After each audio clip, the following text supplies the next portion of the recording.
invite him when we are. Allow me welcome our next speaker, who is going to present to us before we have our break, and he's a representative from Uganda Police Force, SSP Apollo Chango.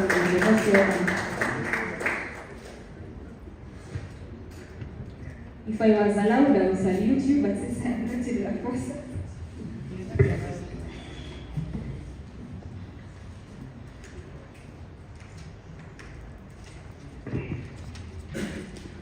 Our guests, our RCC, all uninvited guests, youth leaders, good morning. Good morning. Good morning. I'm Senior Superintendent of Police, Apollo Changungu. I'm the District Police Commander, Leadership Central. My station is just some few meters from here. And I'm so A child in our home who went to school, others were married off, others were at home. He told me, but I feel something like that at the Electoral Council. He's the current Youth Western MP. Yeah, external relations. Yes? He was the secretary for external relations. For external relations, you know. So I asked him, what can be my input as DP? I said, okay, let us start. We went, we organized the meetings, even including where you could really feel, if my input can be realized at the end, I don't want any gains, but I will know I have done something. I supported Rukumayo until I left Kabarore. I think that's when I crossed Karamoja. We were in touch. Rukumayo stood on Sunday, and I was the one to guide the election of Rukumayo. Immediately, Edison was given the phone number for DPC Kajans, who is going to guard his elections. He picked the phone, he never knew he was talking to me. I told him I'm called Apollo Changungu. I had been instructed by the Inspector General of Police to secure youth elections in Nsanga. I think they were centrales. Fortunately enough, Rukumayo was announced as Youth Western what? Youth Western MP. That is the input. I can show you how we have already supported the youth. That is at an individual level. That's at an individual level. Maybe I could have used my resources in office and what, but at least that is support I could. I mean, apart from that one, we have already supported youth. You know these issues of Uganda National Students Association, elections.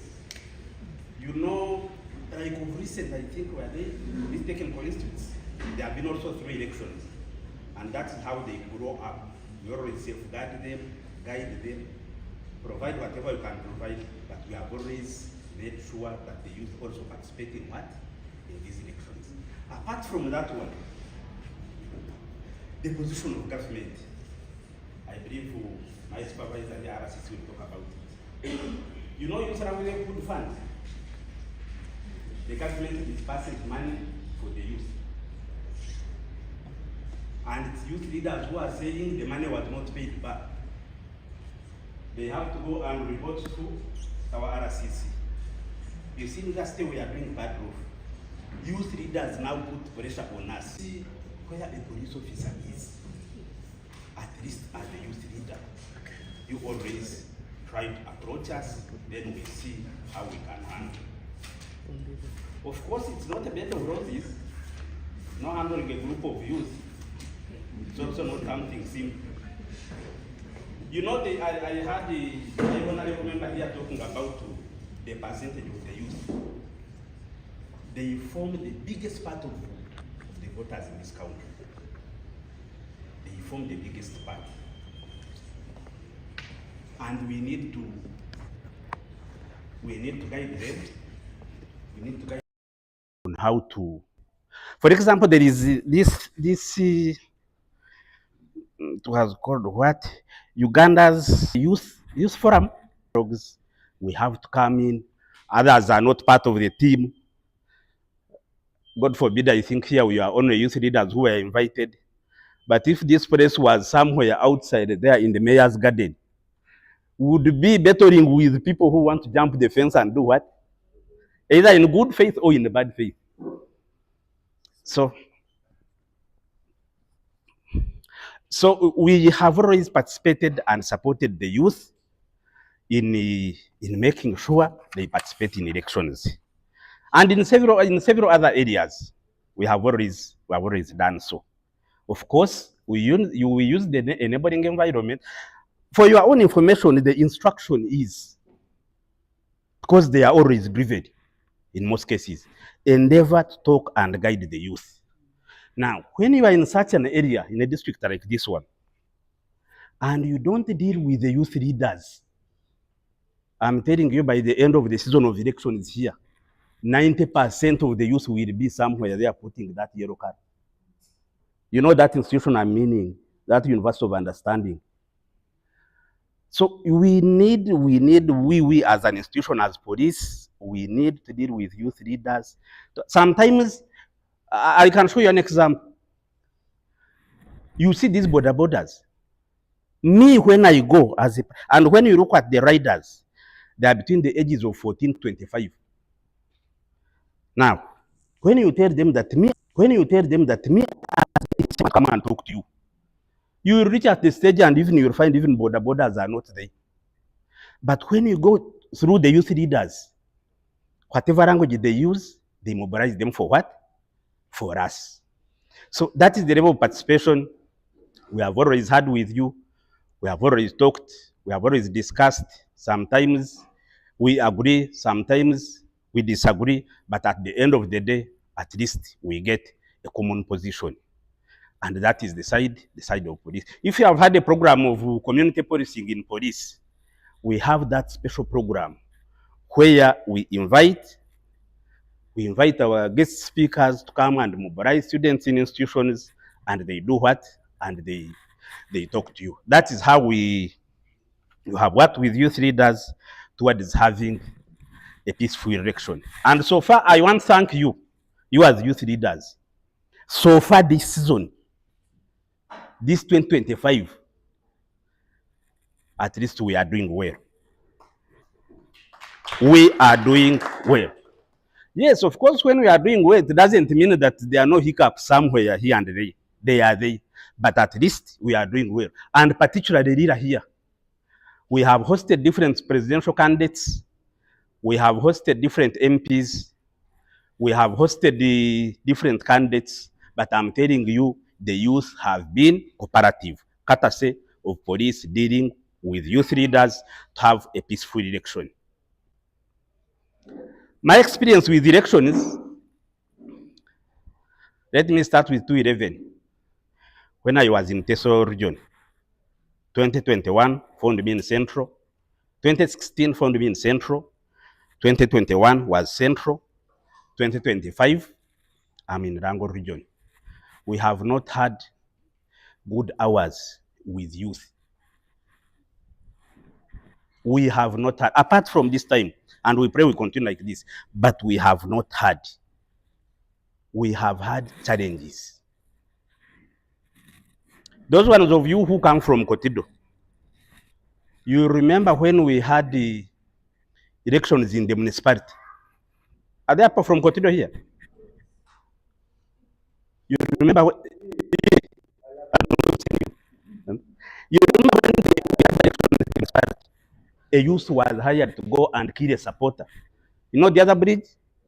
Going to Moroto side. A youth, 21 years, secured a gun for him. He went and targeted the campaign manager of a candidate, put him out of action. That was Kotido. Fortunately, unfortunately, we later got him. And that was not the only incident in Kotido. In Soroti, they hired very young boys of around 21 years To arrest people, whom are you arresting? The ages of 17 and 15 and 16. Of recent here, we rounded up a group of people, and age of 17, the age of 17, I just seen stealing whatever they came across along the road.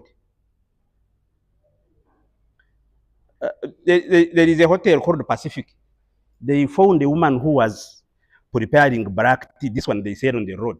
They carried all the roasted and boiled cassava and all the it's called what? These binikas where they prepare tea from, black tea from. Everything was carried. Where we have had challenges with the youth. You remember what happened in 2021? I was in Kajans. What? Even one, they had his life. If you know Kajans town as you are facing in Tebe side, he came with a jerrycan of petrol to touch a petrol station at around 1 in the night. What was very, very, very unfortunate, she had a position of being, I think, a defense secretary at the village level of the youth council, where challenges have come from, where we really feel you arrest people and you say, what exactly is this? Age bracket 24, 14. So you as youth leaders who are here, who are now engaging with us, we just request you kindly. We are not going to ask you to put in resources. For you just invite us, we come with catapults. You know this with catapults. You know this, it's called in what? In the local language. These catapults, they hired a group of youth. We were helped by one of the youth leaders here who said, you know what is going on in security? Please. Otherwise, you will have injuries by tomorrow. Otherwise, you will have injuries by tomorrow. So you as youth leaders who are here, for us to have peaceful elections, kindly gather all that intelligence information. Come and share with us. We shall share with the supervisors of security. We shall, if it is we to put in our resources, we shall do it. That is one where we have had a challenge. 2, drugs. 2, drugs.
My name is Igad Youth4Peace, returning officer, Igad City.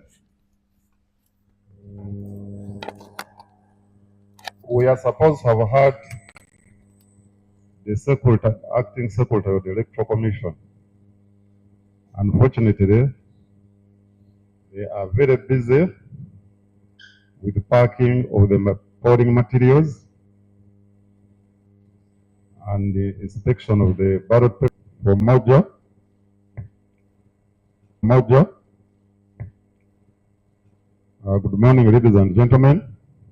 Good morning, ladies and gentlemen.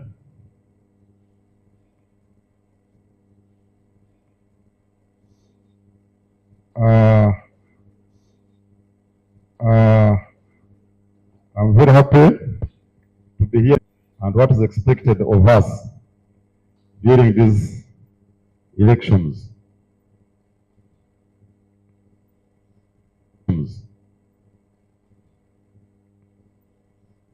So IGAD stands for the Intergovernmental Authority on Development. It's an organization of 8 member states in East Africa. It is a regional economic community that works to promote regional peace, security, and development. So your coming today is timely as we are amidst the election cycle. Our engagement with IGAD's continued effort to promote peace, stability, and democratic governance across the region, so that we have the peaceful elections, not only in Lira City, but Uganda and the region, because we have seen the negative effects of elections across the region.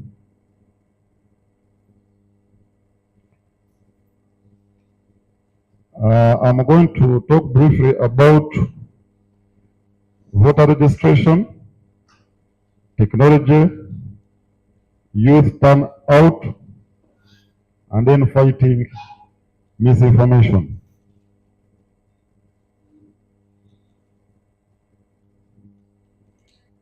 So voter registration is is managed by Electoral Commission, as you are aware. We do this by maintaining, updating of the National Voters Register, and it's done on a continuous basis. This is done to allow people to vote, and all those above 18 years appear on the voters register. Specifically for the youth, we have what we call the National Voters Register. It is from that register that extract the youth. So anybody above the age of 18 years up to 30 qualifies as a youth. And we have seen this register being used recently for the special interest group elections. We also extract persons with disability, and then the older persons, anybody above 60, designed a form which we used to capture those who are disabled, and this is done through the public forum. Technology, the Electoral Commission is empowered under the law to adopt and use technology in the management of elections. Some of those activities prevent the youth from contesting. But we are happy that as the National Electoral Commission, several of them have the confidence and they come up as independents and they end up winning. Then we have legal and systematic obstacles.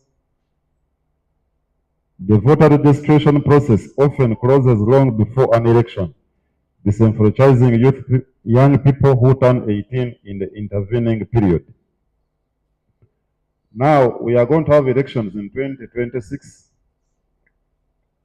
but Commission stopped registering voters around April and May. Yet every day, people are making 18 years. This is not our own making as a Commission. We have always adjusted so that all those who make 18 years, at least up to a week or before, can able vote.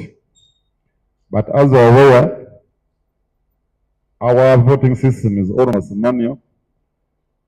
It limits the process because there's a lot of then we have another barriers is economic barriers and monetization of politics. Elections have now become a do or die. There is a lot of money exchanging hands, mostly by the politicians. The Electoral Commission condemns this in the highest terms. because it does not allow voters or the youth to make an independent decision when they are voting or when they are going to cast their vote for a particular candidate. We have had a challenge, and maybe another issue that is limiting or encouraging it is that most cases.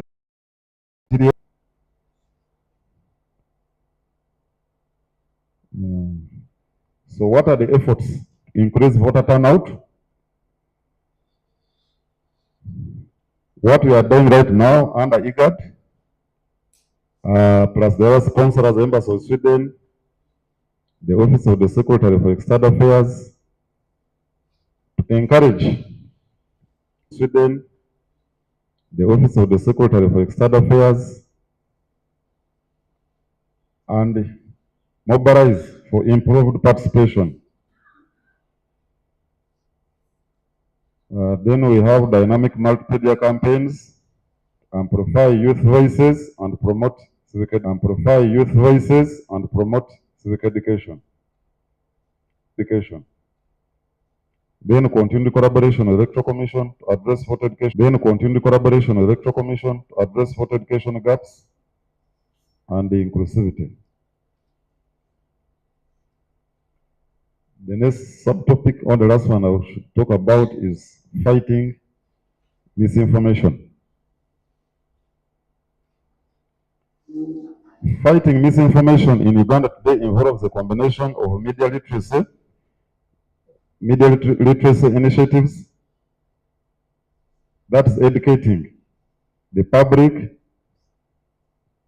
the journalists about the dangers of misinformation. Then first checking the efforts.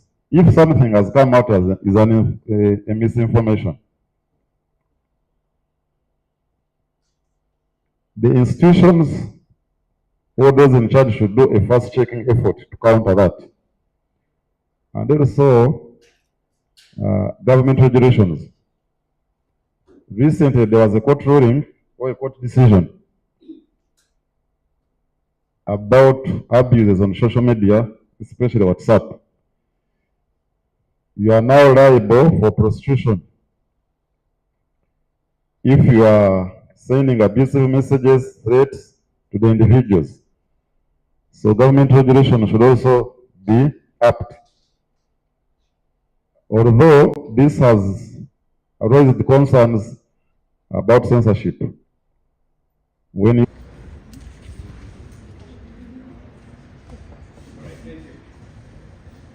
This is now about an energizer.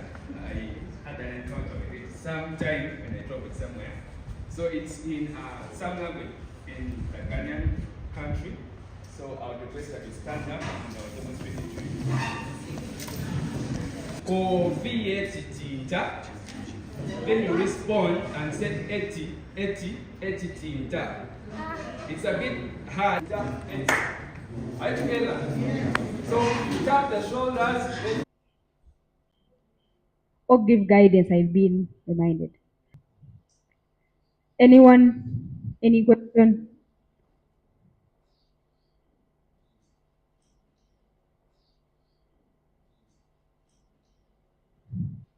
Should I think? Okay, thank you. Oh, sorry.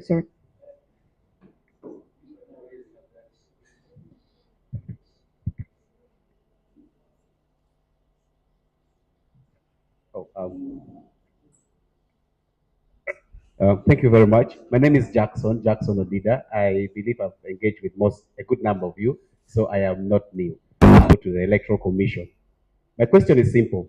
Of elections. By this, I mean to say that because of the political influence, we cannot have a peaceful and a successful processes of election. And also bearing, how do we then do away with political influence, which not only limits your work as the official in the Electoral Commission, but also these young leaders that actually wants to implement what they think is good for them. Thank you. Thank you very much, Odida.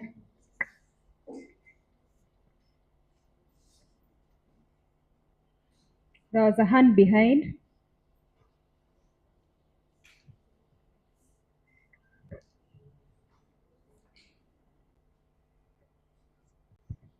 Yeah, thank you so much, youth leaders and moderator. My name is once again Daniel Moro, the youth chairperson for Lira District. I have a concern that I would love to put forward, and the concern is about the fees that's supposed to be paid for somebody to be nominated in a particular position. Yes, true is that we are talking about the monetization and so on, but you realize that the young people sometimes may be having the will to participate in election, but the capacity to raise the simple attachment of the money by the electoral commission might be a little bit challenging. So, what is the electoral commission trying to do about that to ensure education? Since we believe that young people, they listen best to their fellows. So I was kind of requesting, they listen best to their fellows. So I was kind of requesting, uh, is there any plan by the electoral commission to include the young people in the most of the stakeholders meetings that are going to be taking shape and the radio talk shows and so on and so forth? Otherwise, we would love to be included and participate in ensure that we sensitize our community. Thank you. I beg to submit. Have to be included and participate in ensure that we sensitize our community. Thank you. I beg to submit. At least if you can't ask that for your colleagues.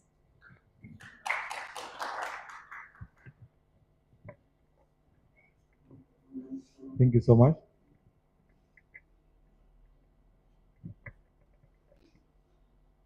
Thank you so much. And by the name of Moses. Thank you so much. My name is Moses Lukang, the district chief chairman, Kabong District, Karamaja Sub-Region. In regards to today's program about the Igad, which is the Integrated Authority Development. It's one of the partners organization, international organization that supports the peace programs and the development of the youth-related programs. Now, the other question I want to ask is IGAD, can IGAD have authority in protecting the rights of the victims that can be involved in the violent processes outside that of government? Thank you very much. Thank you. Once again, I'm Kashoshev Simon Peter, Chairperson, Nakapipiri District.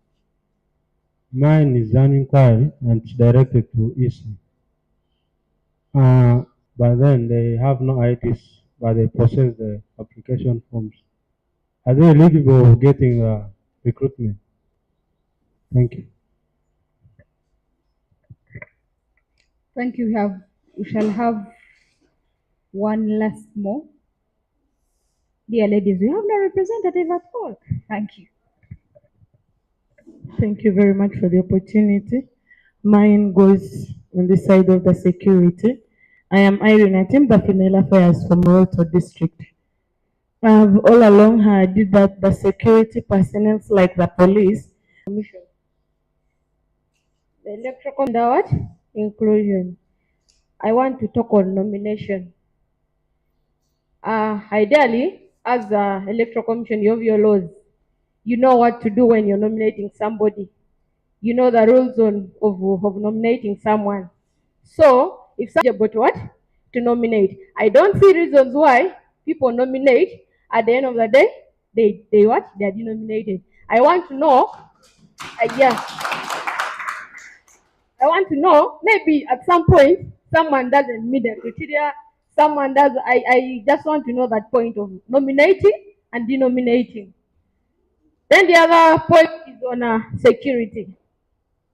Yes, we have had a peaceful existence with security, most especially the police. Sometimes the army, yes, but it reaches a point where the security comes and tells you vote so and so. Yes, vote so and so. If I have an opponent, maybe Irene and Sumra maybe is a candidate of their interest, they tell me vote for Sumra. You get it? That intimidation. Mercy had earlier on talked of what? Of intimidation. It is really not good. Allow people to exercise their duties, allow us to exercise our rights. The youth. Yes. That's the youth who know whom we want. Okay? Yes. You cannot as a you cannot know what we are going through, but it is within us, the youth, who know our what? Our problems. Allow us to exercise our rights. Allow us to vote the people we want, and upon that, maybe there are things you can talk to us about, but on voting matters, there are things that should be as the youth. Thank you so much. Thank you. I think we shall first get the responses from the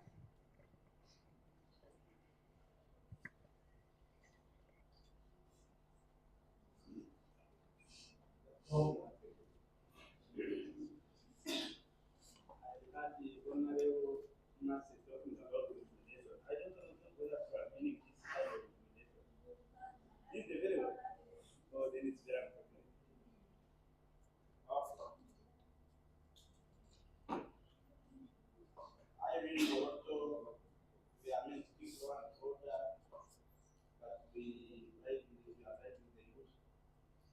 Let's focus. The good thing is the returning of seats here. Bribery is an offense.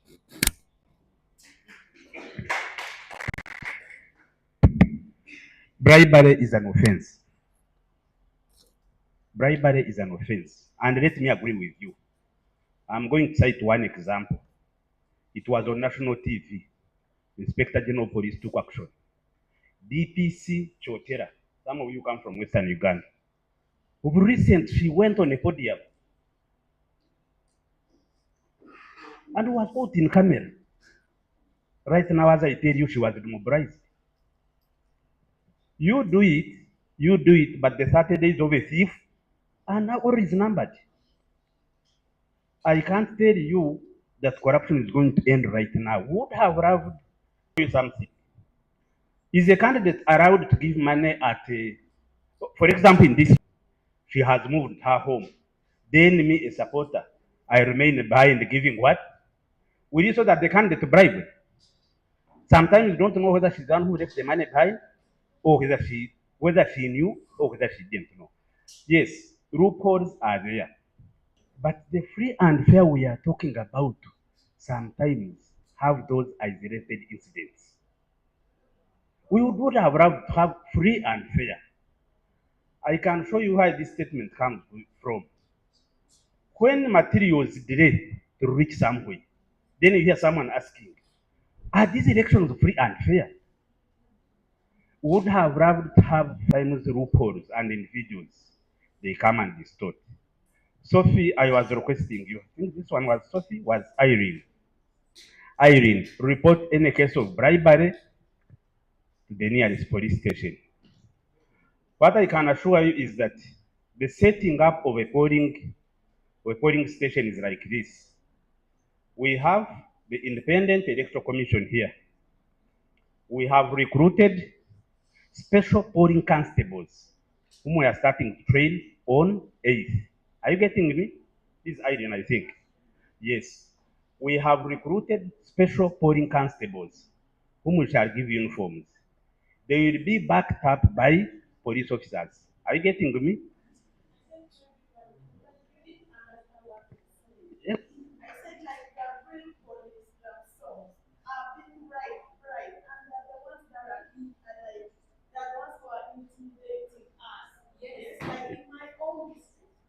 You find even the police acting, beating people.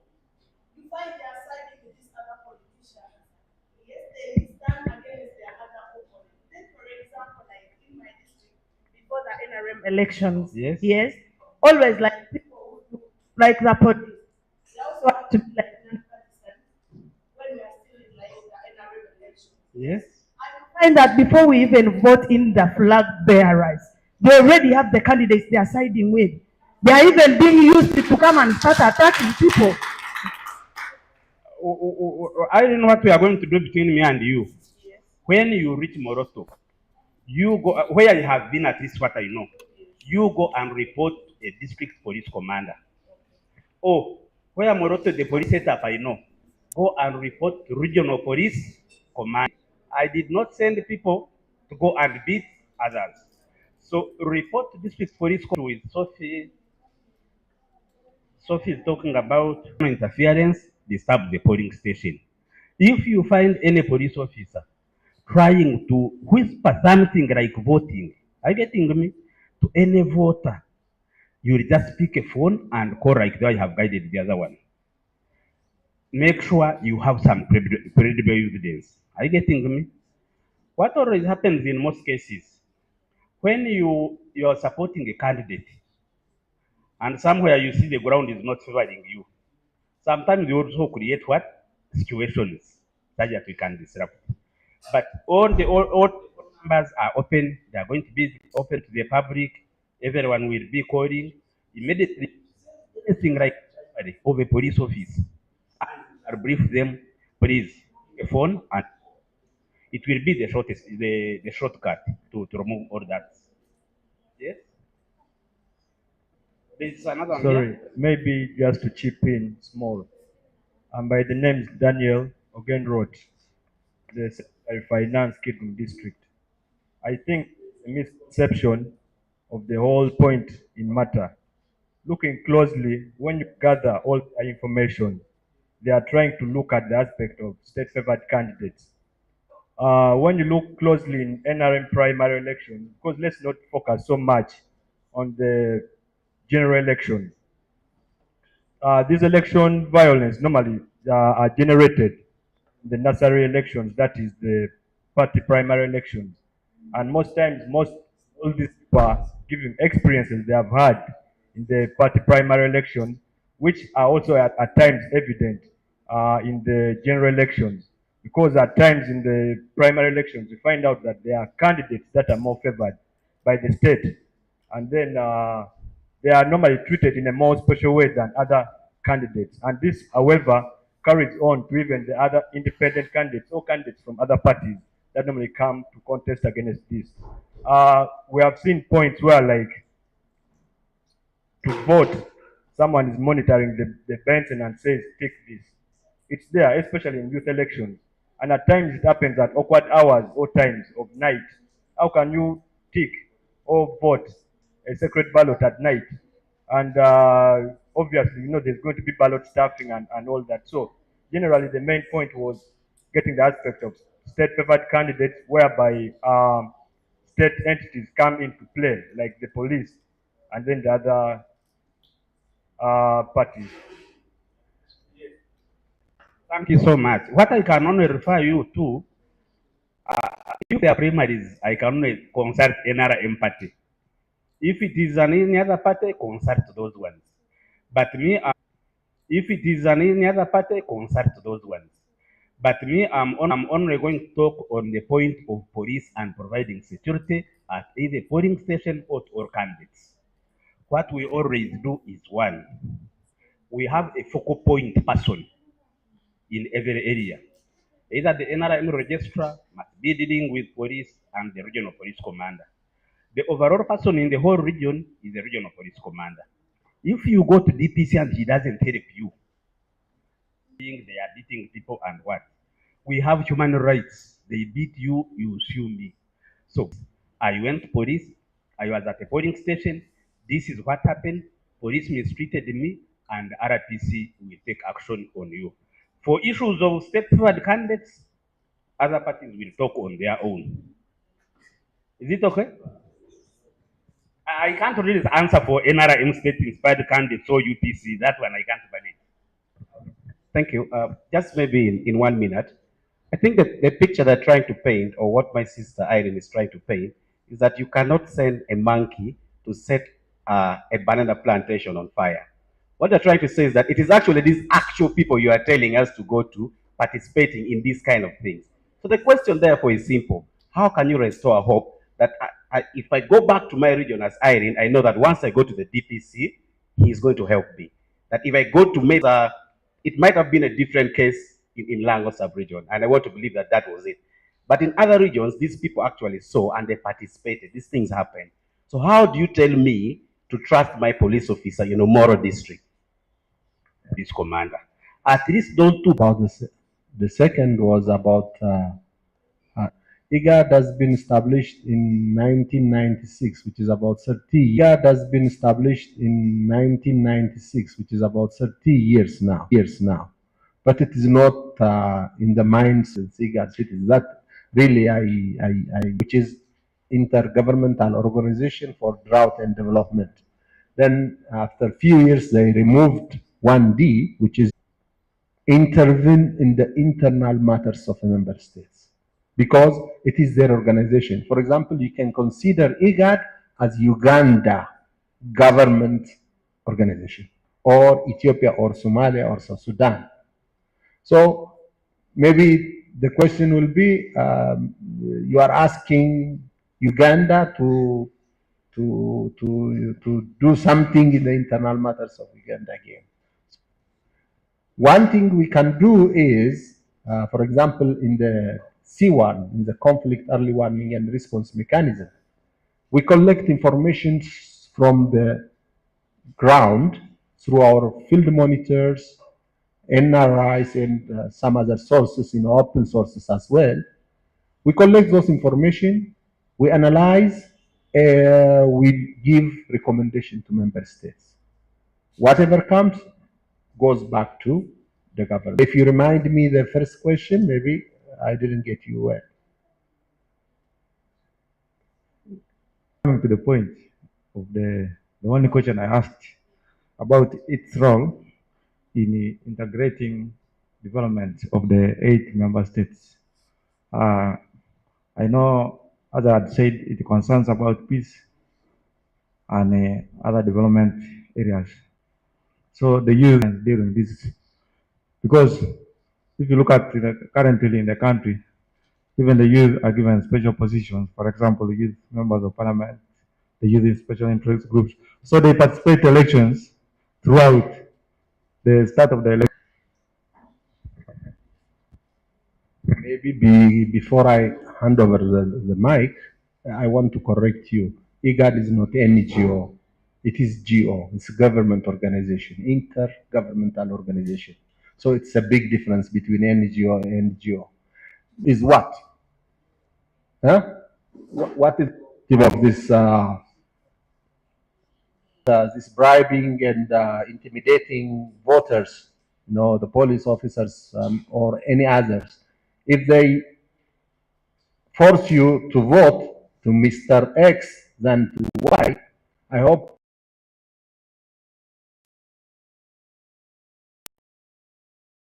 this activity is empowering of youth. It is you. Then your responsibility. So basically, you cannot expect if.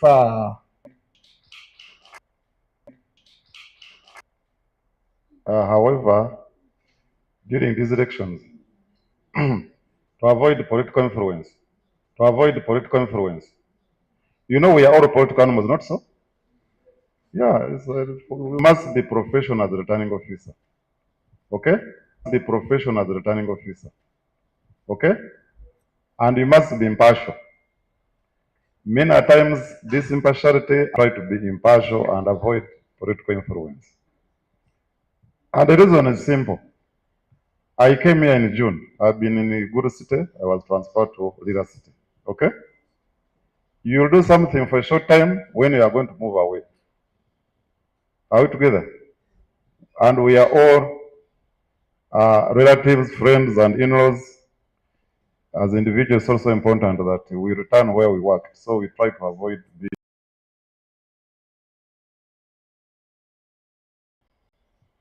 There was nomination fees. They are set by the Parliament of Uganda, not Electoral Commission. Okay? Electoral Commission implements what has been directed for us to do. For presidential candidates, the nomination fees are 20 million. It moved from 5 upwards 20. And recently we saw when over 300 people picked nomination forms, including the youth. But unfortunately, they could not pay the money and they lost out. Members of parliament, it is 3 millions. I don't think you don't pay nomination forms, fees, sorry. Okay? For the youth special interest groups, we don't pay nomination forms. We don't need academic qualifications.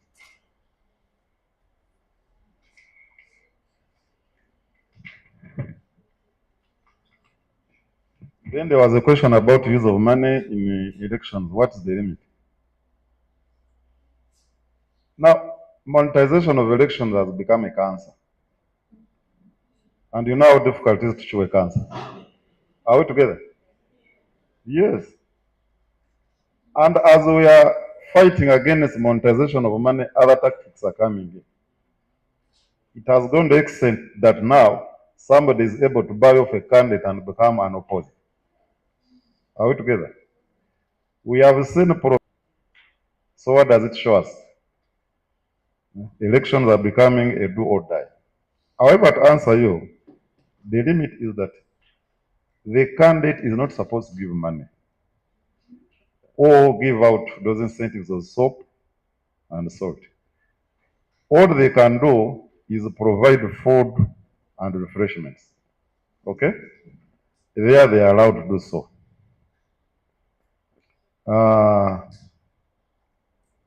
Are there plans by EC to include the youth, the young people to participate?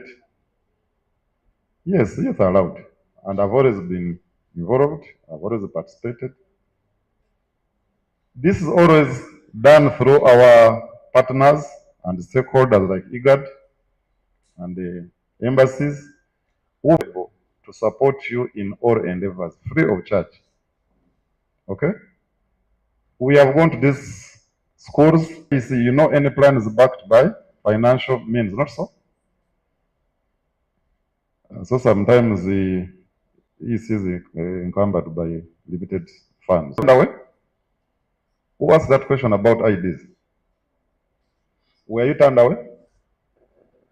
Pardon?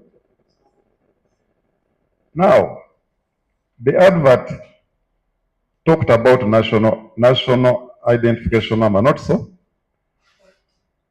Not the ID. So the requirement is that we need you to be a registered voter number registered in your own names.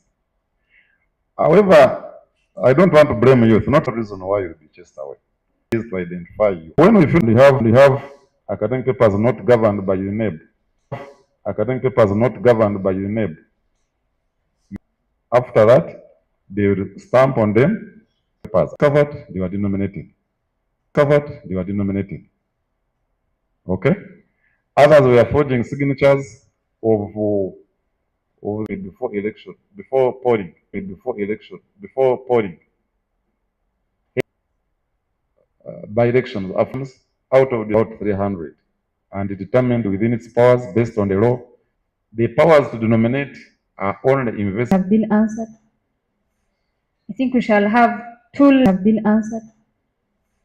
I think we shall have two last more. Chair, NYC. Of course, the theme of today. Of course, the theme of today is empowering youth leadership for peace. But I wanted to ask all the members in the room, because like we are just here, we are not empowered. Like I, from my district, we have not been handed over office since and we finished the elections. Yet, in the constitution, it is clear that we are supposed to resume or take over office within 14 days during the time of election. So we are just here, just by appearance, we are not empowered.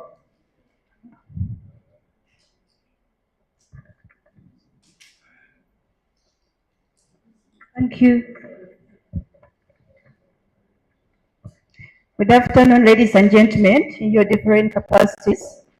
My name is Ariam Rebecca Nyalao. I'm the Female Affairs of College District. I have one question. At its job, can't we have the chairperson electoral commissioner elected? Thank you.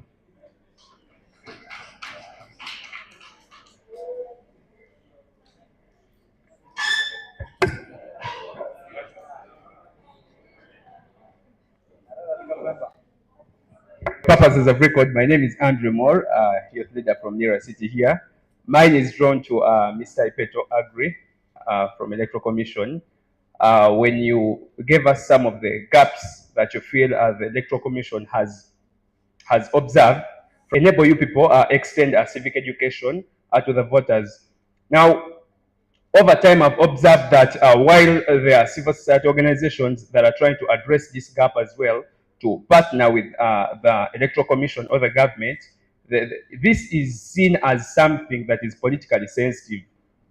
This is something that I try to imagine the sensitivity of it, because a civil society organization trying to interest themselves into the politics would be looked as, I think, an internal fight or an internal conflict. There is always a conflict in there with the government. And just a while ago, I was reading a report from the Daily Monitor on 24th October 2024, and it was categorically stating the different fights that the government has with the civil society organizations that are trying to extend this civic education.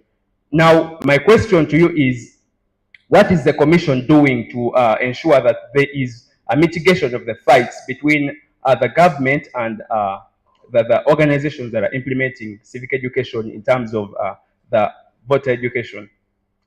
I beg to submit. Thank you. Yes, thanks so much, Madam Moderator, for this opportunity. Observing the protocols in the room and our other invited guests, their different capacities. By names, I'm Emmanuel Wamalopio, the district chairperson of Electoral district under Youth Council. For time, I'm just going to have a 1 minute of a simple scenario, paying attention to one of the factors that our EC representative gave us about local election was 59% of the total registered voters. So the 59%, if I'm to take a total of registered voters of Electoral district of 130,000 registered voters, assuming there, meaning the 59% is only, it scores like maybe an average of 65% of the total registered voters in the district participated in the election and elected their president, which is not a good representative of the total registered voters. My prayer is, as Electoral Commission, we will not base ourselves into other things other than the greater detail of the majority before the law, irrespective of your position or status. And to this point, observing that almost 95% of people who participate in these elections, all in this room, belong or subscribe to one party, that is NRM. But in this case, when we're participating as some parts of the state or the members who has the power and authority still take concern and they have their own interest in these elections. So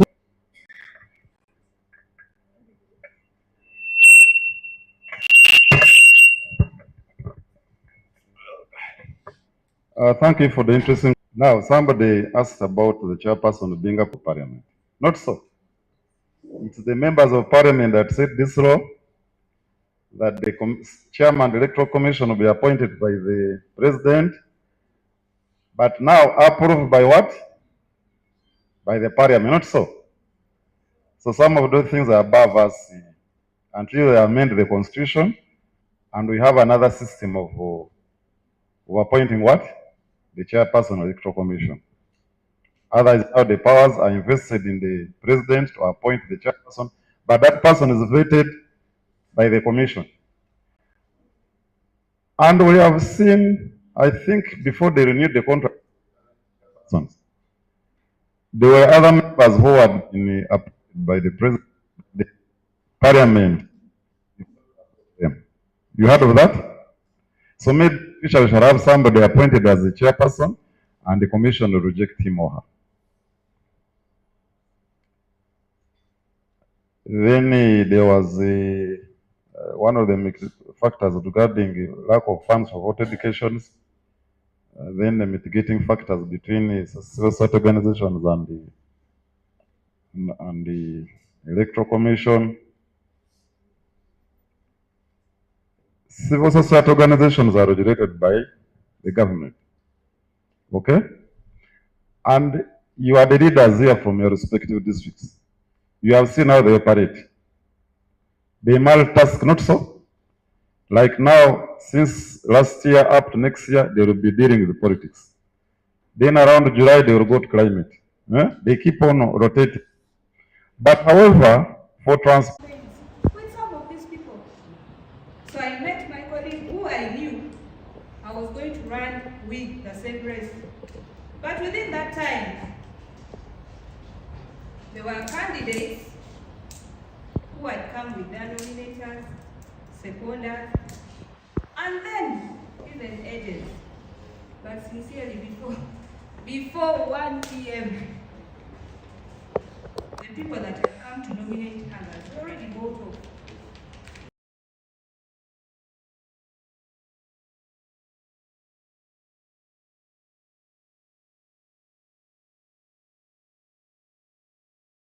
At the end of the day, they went and got other nominees who came and nominated them. Electoral Commission, if this can happen under your watch, what is the possibility that we are sure that we are going to have the free and fair elections? Personally, I did not nominate. Because 3 people who are supposed to nominate me, I don't know what happened. They disappeared. Because as you're going for election, as you're going for nomination, you have 10 people that support your nomination. Then you have 2, one is a seconder, and the other one is a nominator, and then an agent. So these people are called. When you have power, authority, and influence, I'll go and get the documents. You said they are free. Anyone can access them for as long as you have nominated for a particular position. I'll get this nomination form, go through, and then start calling. Or because of the influence I have, start calling these people and tell them to just tell people that I did not nominate this person. Is this how we are going to live? What is going to happen in the next 5 years? 2031. By the way, I pity us. I pity us, the young people. What is going to happen in the next 5 years if we don't do away with some of these things? Let us not support what is wrong, sincerely. Let us stand for the truth. Let us stand for accountability. Because sincerely, you will not call me and start intimidating and telling me not to, or telling me who to vote for. On that day of my elections in Abim, let me tell you, Mr. DPC, I was in my district, money was brought. Each candidate got, each voter got 200,000. Each voter, 200 when I was looking like this. Yes, 200. Of course, I allowed my people to get the money. Why? Because they needed to eat. After we went for elections, someone was sent from a different district to come to my own district so that I could vote alone for myself. In my watch or under my watch. Kindly summarize. Yes, I am just 1 minute. But then, what I did, because I also have small connections within my district. I also called the RDC. I called the DPC. I said, come and see what is happening. These people were locked immediately. But as they locked this person, calls were running here and there. Release this person. Really, why are you keeping this person? But I made sure that the person came out after our elections. So, it is my humble appeal that as we are protecting the gains, because I know that is what we are going to do, let us do the right thing. Allow the young people to vote for their rightful leaders. Please don't interfere. Even Electoral Commission, don't interfere.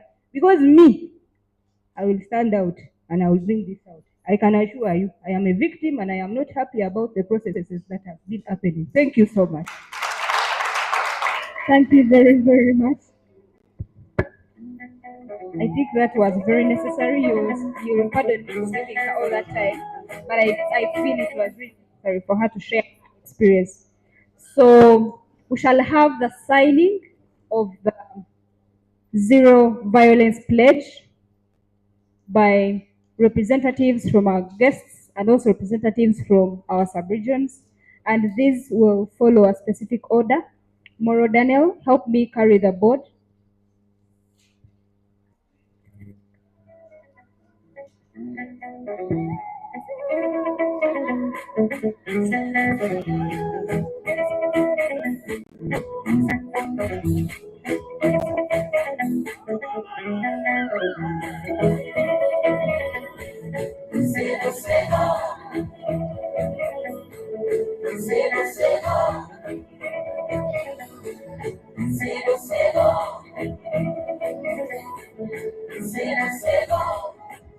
So we are going to begin with Mr. Ipeto Agre.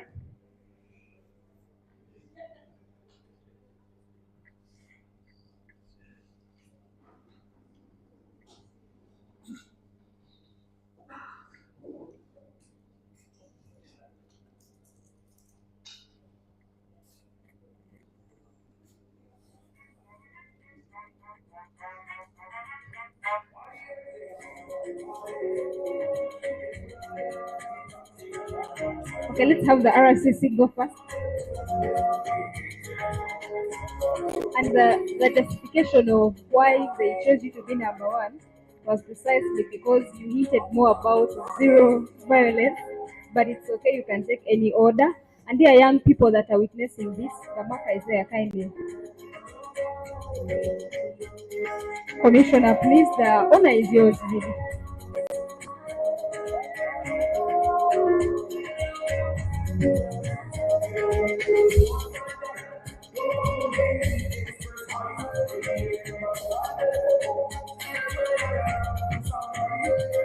It's on your way, your way. It's on your way, your way.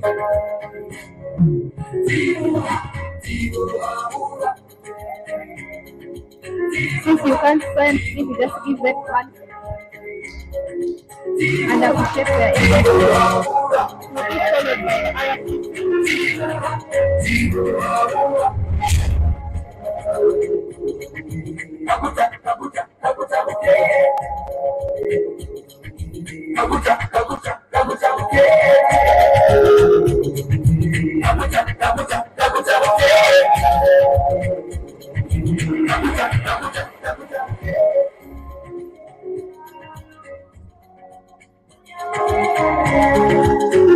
who will be followed by the representative from Uganda Police.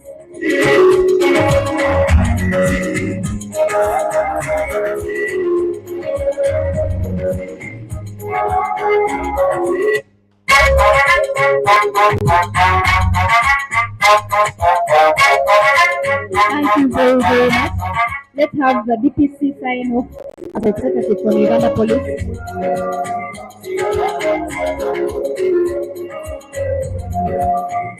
And then I'll give a chance to one female from Karamoja and then one male from Lango. You'll be the last representative to sign off as well. So after the DPC, we shall have a representative from Igad to sign off. So you could be asking why we are doing this. This is just a pledge from us, the young people, to the next coming elections that we pledge to be zero violence really and peaceful elections.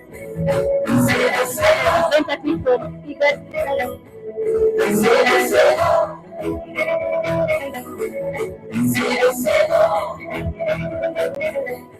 Will be followed by the Chairperson National Youth Council.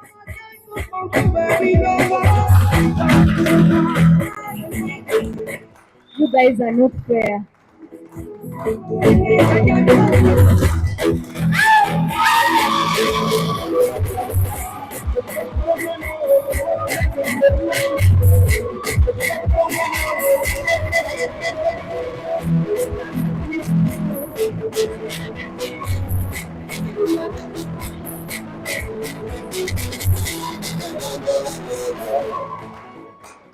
I see the love you have for our dear chairperson.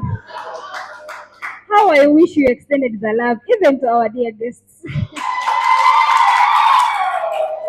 So let's have one representative, a female from Karamoja, and then a male. This is the opportunity to shine. I will not nominate one male, one female. Karamoja and Lango to come and sign off. So let's have a gentleman sign off from Lango.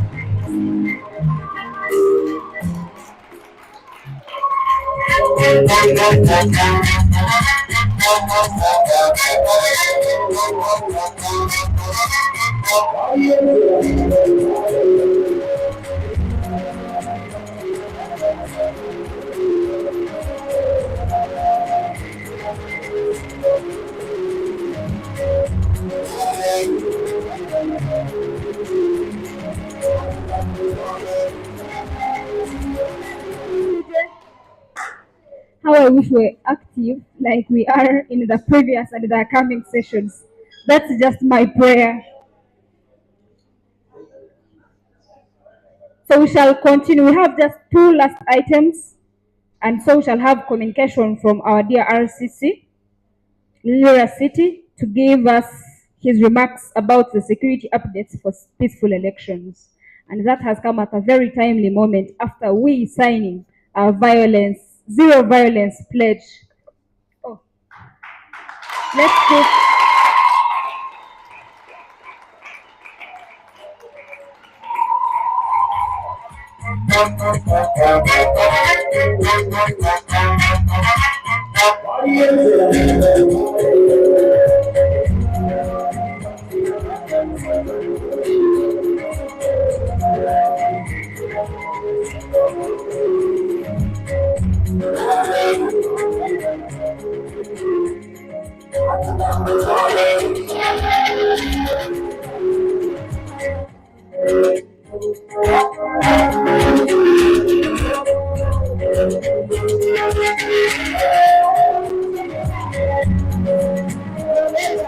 Will I be the one known to sign a zero violence pledge?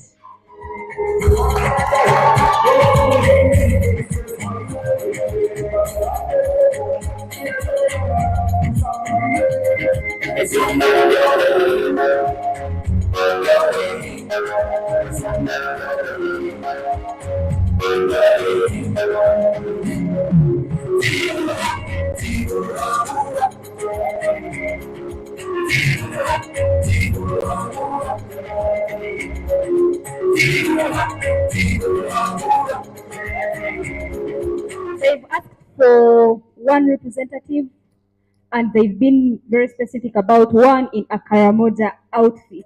So if you're there, we shall have. Please come and sign up.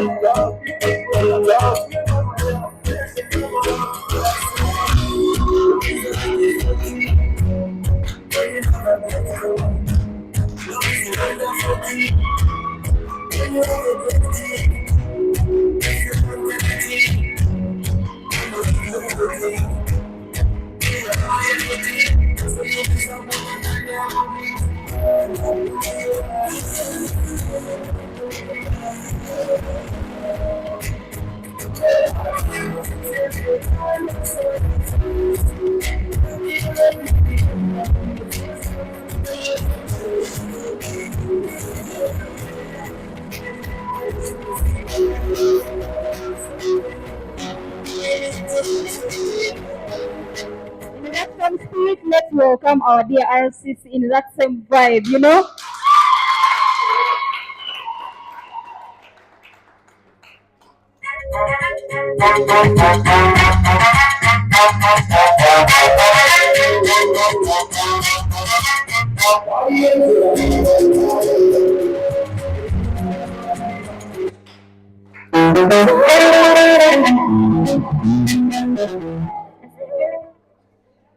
Thank you.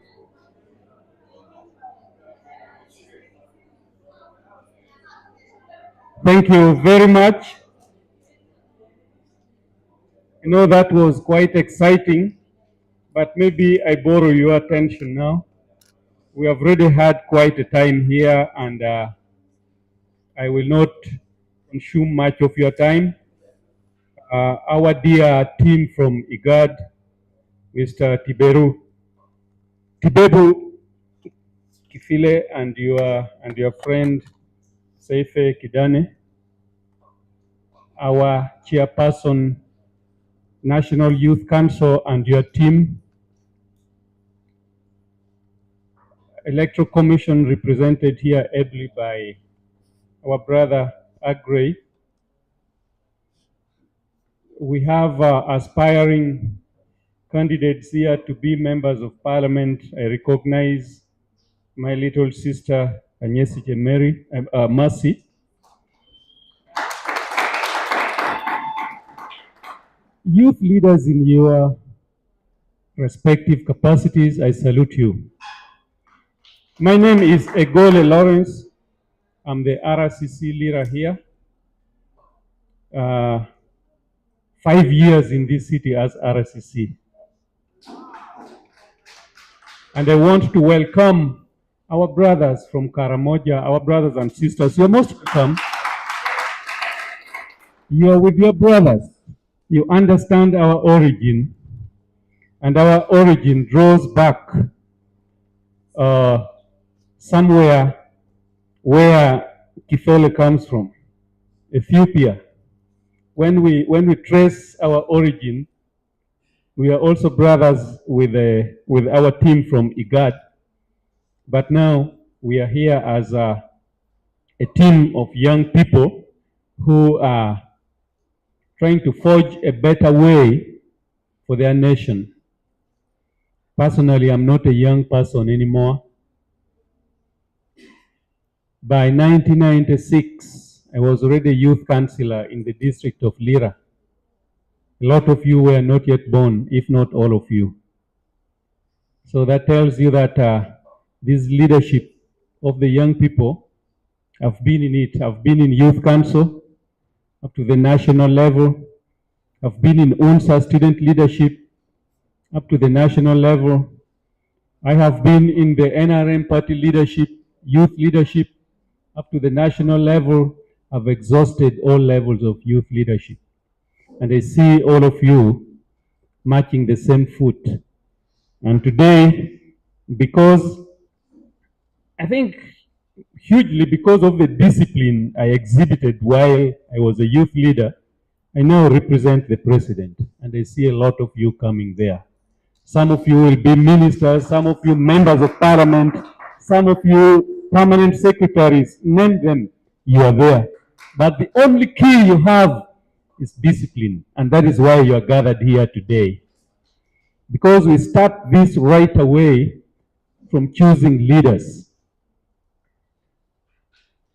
And you observed rightly that you are 78% of this population. And out of the 78% of the population, I don't know what percentage out of the 78 participate in choosing leaders of this country. Because you alone, before I go very long, I want to urge you, my young brothers and sisters, that much as you are 78% of the population of this country, take the most of this numerical energy you possess to create wealth and also to build leadership capacity. Because once you create wealth, let us be grateful to our parents first of all. A lot of our parents are not educated. Some of our mothers were just vending veggies selling fruits. They did not see blackboards. They did not see chalkboards. They did not even know how to speak foreign languages that we are taught with, but they managed to educate us with the veggies, with those vegetables they were vending. Do you agree to that? But now imagine, they did not even run anywhere, but they struggled with you and me. Now we're in those positions.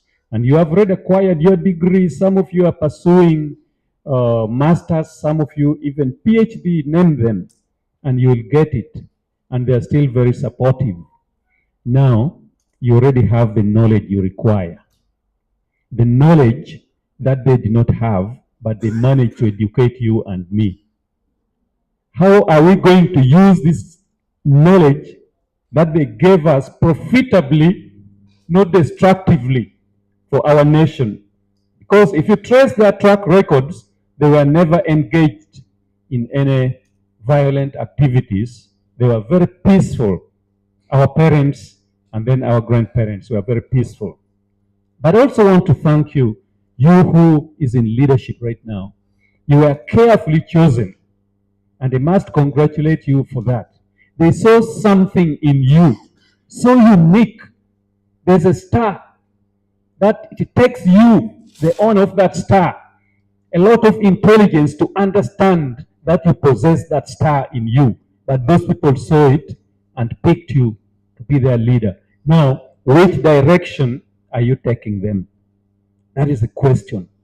That is how young people who think they can come through into the national leadership, they want to be president, they want to be this and that. Ask yourselves, where are they taking our young people? To perish on the streets? Is this how you become president? Is this how you become a national leader? Sit the youths down like we are doing right now. You are talking to each other, you are understanding each other, and you know what you want for yourselves and for this country. And that is your goal. If you misdirect the young people, you and the young people will get lost. And you will not get what you want. You will not get what you want. Because they say an elder who sits may see very far away from what a youth who is standing is seeing. So they will not allow that kind of destruction. So I thank you, the young people of this region, Karamoja and Lango. Do we have Acholi also here? And Acholi regions. You people need to be vanguards of understanding among the young people in this nation. You are very peaceful, first of all. Lango region, Acholi region, and Karamoja region. Throughout this political period, I have not seen a lot of violence where the young people are involved because of the new breed of leadership that has been put in place. It means you are doing a commendable job, and I urge you to continue leading those young people where they need to be. We resolve our issues on round table, not on the streets. And when I come to Igad, I thank you very much, Mr. Kifele, and your team. You see, if we cascaded this kind of engagement throughout the country, through youth leadership, trust me, Uganda would usher in a very peaceful election. You already pioneered it in these regions, and I believe you'll see wonders in these regions. Because these young people, leave alone that very brilliant academic backgrounds they have, but these are young people who are focused, who are endowed with wisdom and great understanding. And once you added some wisdom onto what they already have, you are good to go with these young people of this region. And that I am very sure, because I grew up here. I know how our young people behave. I know where you entice them and they do the correct thing. And Igad, you are doing a very good thing for the young people of this nation. And I thank you and your funders that have seen it fit to start and then give this kind of training to our youth. And like it was said earlier, the new leadership of the youth, pick it up, tap any partner that can look at the young people very positively and then inject a lot of information in them, because all we need in the world today is information, and then we are driven on what we want to do.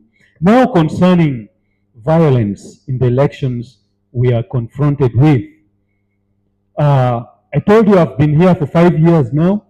I was in Dokolo district before I was transferred here by the president to be the resident commissioner in Lira City. I managed elections in Dokolo in 2020. Towards 2020, then I was moved here. By this time, I was already transferred, and I was asked to finish the election. Then I moved here immediately. I was transferred here in December 2020, but then I moved compared to what I saw in 2021. There is more peace so far and more order so far as the journey of election is concerned. We may not have had so many engagements with the Electoral Commission, civic education, and all that, but to some extent, the people of Uganda are beginning to understand by themselves what is required for a peaceful election to take shape. I think if you trace back from the several elections we have had, we are moving from stage to stage. Save for those who are driven by other influences. Let me tell you one thing. There are other partners in this world that do not want to see any country peaceful. They are there. And they think the only tool they can easily use to disorganize a country, it is, first of all, it is election period. And the available tool are the young people. And these have made the young people to turn against their resources, against their infrastructure.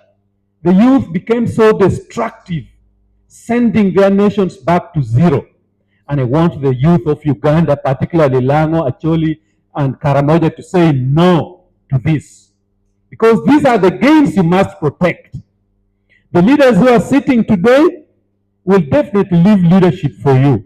But how do they leave? How do we help them to leave leadership peacefully so that the young people can take over? That is the question you and I must ask. So, election violence comes as a result of enticing the people on the wrong side, and mostly the young people. How do you pull yourselves away from this? I'm not meaning you seated here, but your colleagues outside there. How do we get them out of this? You have a role and huge responsibility. When you were elected, all those people were looking for direction from you, like I said earlier on. How are you going to ensure the knowledge you're acquiring from here is imparted onto those ones who could not have opportunity to be here to understand that we coexist even after elections? We don't need violence. On the side of security, people are always too quick to blame security and Electoral Commission. Too quick to blame security and then Electoral Commission. But people do not question what happened before the engagement that was seen on camera before, the security and then the other party. People do not question. Because there are also some journalists who do their part in a way that is a little non-professional but a little more political. They cover the origin of the trouble we see brought on camera. So the people who are looking at everything will only see one side of what happened, and they do not see the other side, so they judge. They say, okay, security did this. There was a time a group of young people went to police.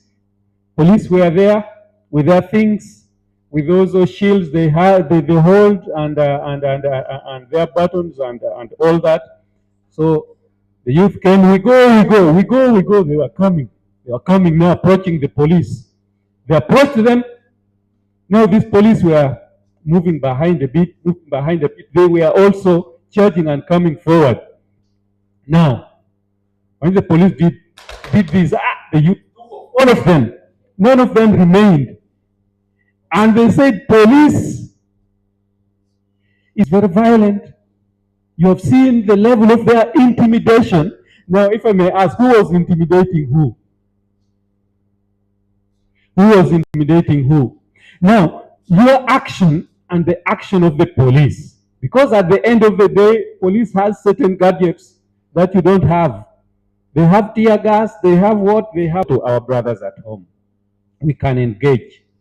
When it comes to issue of bribery, buying off security and police and all that, it was said there. There are those who are brought up badly, and those individuals are everywhere. They're in forces, they're amongst you, they're everywhere, and some of these people easily get compromised.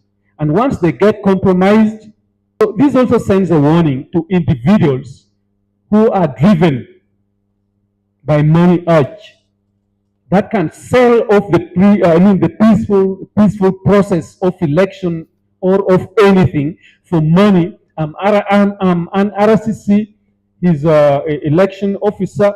We go for money, I get my 50 million, I put in my pocket, he gets his 50 million, and then we flout the entire process of election. We have done a huge disservice to the nation, and that is totally unacceptable. Totally unacceptable. And those individuals, if they are there in forces or within electoral commission or anywhere or in our offices, they should desist from that so that we are peaceful. These are some of the things that cause challenges during election processes. But all in all, my dear brothers and sisters, we are good to go. You hold the mantle of leadership. You hold the mantle of leadership, and you command the ground where you come from. I'm very, very happy about the pledge against violence that you have signed through some of your representatives. Can we stand by that? Can we stand by that during this election?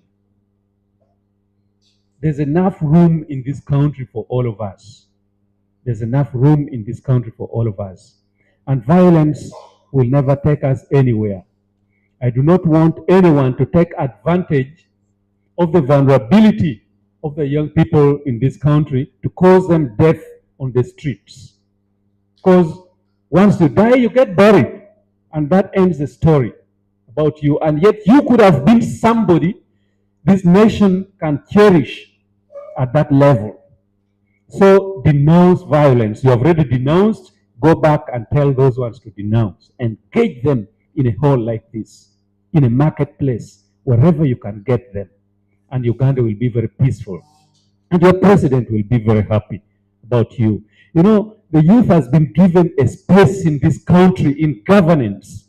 There's nowhere you're not going to get the representation. Our country is lazy, and we must accept.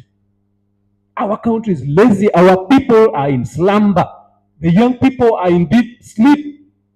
Let us wake up and build prosperity. We have every resources we need, including your knowledge. You are very wealthy with knowledge. You, the Uganda, and in affairs. That is why I'm saying we wake up. Are we together? Saying we wake up. Are we together? Am I speaking in a sense? It is you and me. It is about you and me. The future belongs to you. If we don't talk about this when we are together, no one will come and tell us about it. Be an example to the young people, you who is in leadership right now. Be an example to those ones outside. From now, look at yourself very differently from the rest of the youth. Unless you start looking at yourself very differently, You are not going to run away from that confusion. Let them understand that your education, your leadership has not been in vain. So I want to thank you very much. I urge you to be peaceful. I urge you to carry the message of transformation of this nation. I urge you to carry the message of peace amongst the young people of this nation, especially during this election. Finally, I thank you once again for assembling here. Let this day not be in vain for the sake of your country, Uganda, for the sake of your motherland. Let it not be in vain. Some of you are aspiring to be members of parliament. The best we can do is to wish you well. Those of you who are still aspiring for higher positions in leadership, I've been through it all. I pray for you. It's not an easy journey for a young man to climb the ladder and a young lady where you want to be. There are so many challenges, so many obstacles along the way, but it takes courage and humility and wisdom and knowledge to reach where you want to be, not violence. I thank you very much, and I wish you well in everything you're doing. Say this to God and my country.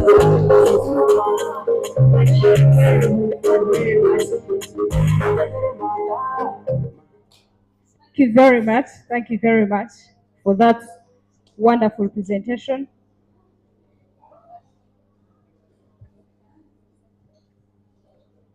So colleagues, we are coming to the close of our program, but um, one second last most important is what we are headed for. A conversation, a discussion amongst ourselves as young people. And we are going for a panel discussion. Don't worry, it will be brief.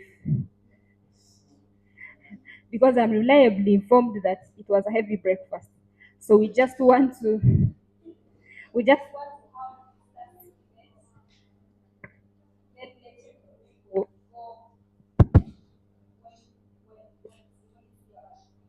so understand the distances you have to travel. So going for lunch and coming back is a bit time consuming. So let's have one last panel discussion and then we call it a day. So allow me, the vibe was very high, so I hope we keep the momentum. It's just like 2 to go. Allow me call our dear panelists on stage. I'll be calling one by one and they will take their seats as we prepare to listen from them. Our very first panelist will be Mr. Odida Jackson. Let's give him some vibe as he comes. Mr. Odida Jackson, just like his dress code, is a lawyer by profession. So he really did not misrepresent his profession. You can take the seat to my last far right, who will be followed by Miss Auma Linda Ouma, the Secretary for Female Youth Affairs, Abim District.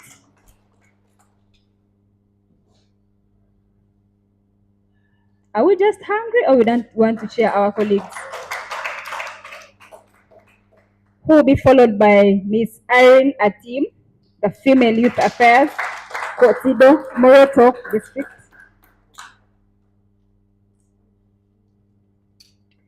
It's called Embracing Culture. Okay. And lastly, we shall have Mr. Cedric Otolo, the team lead Kakebe Technologies. Let's welcome Cedric. Do I have to introduce myself? So you'll have Ms. Julian Kanyesje be the moderator of today's panel discussion.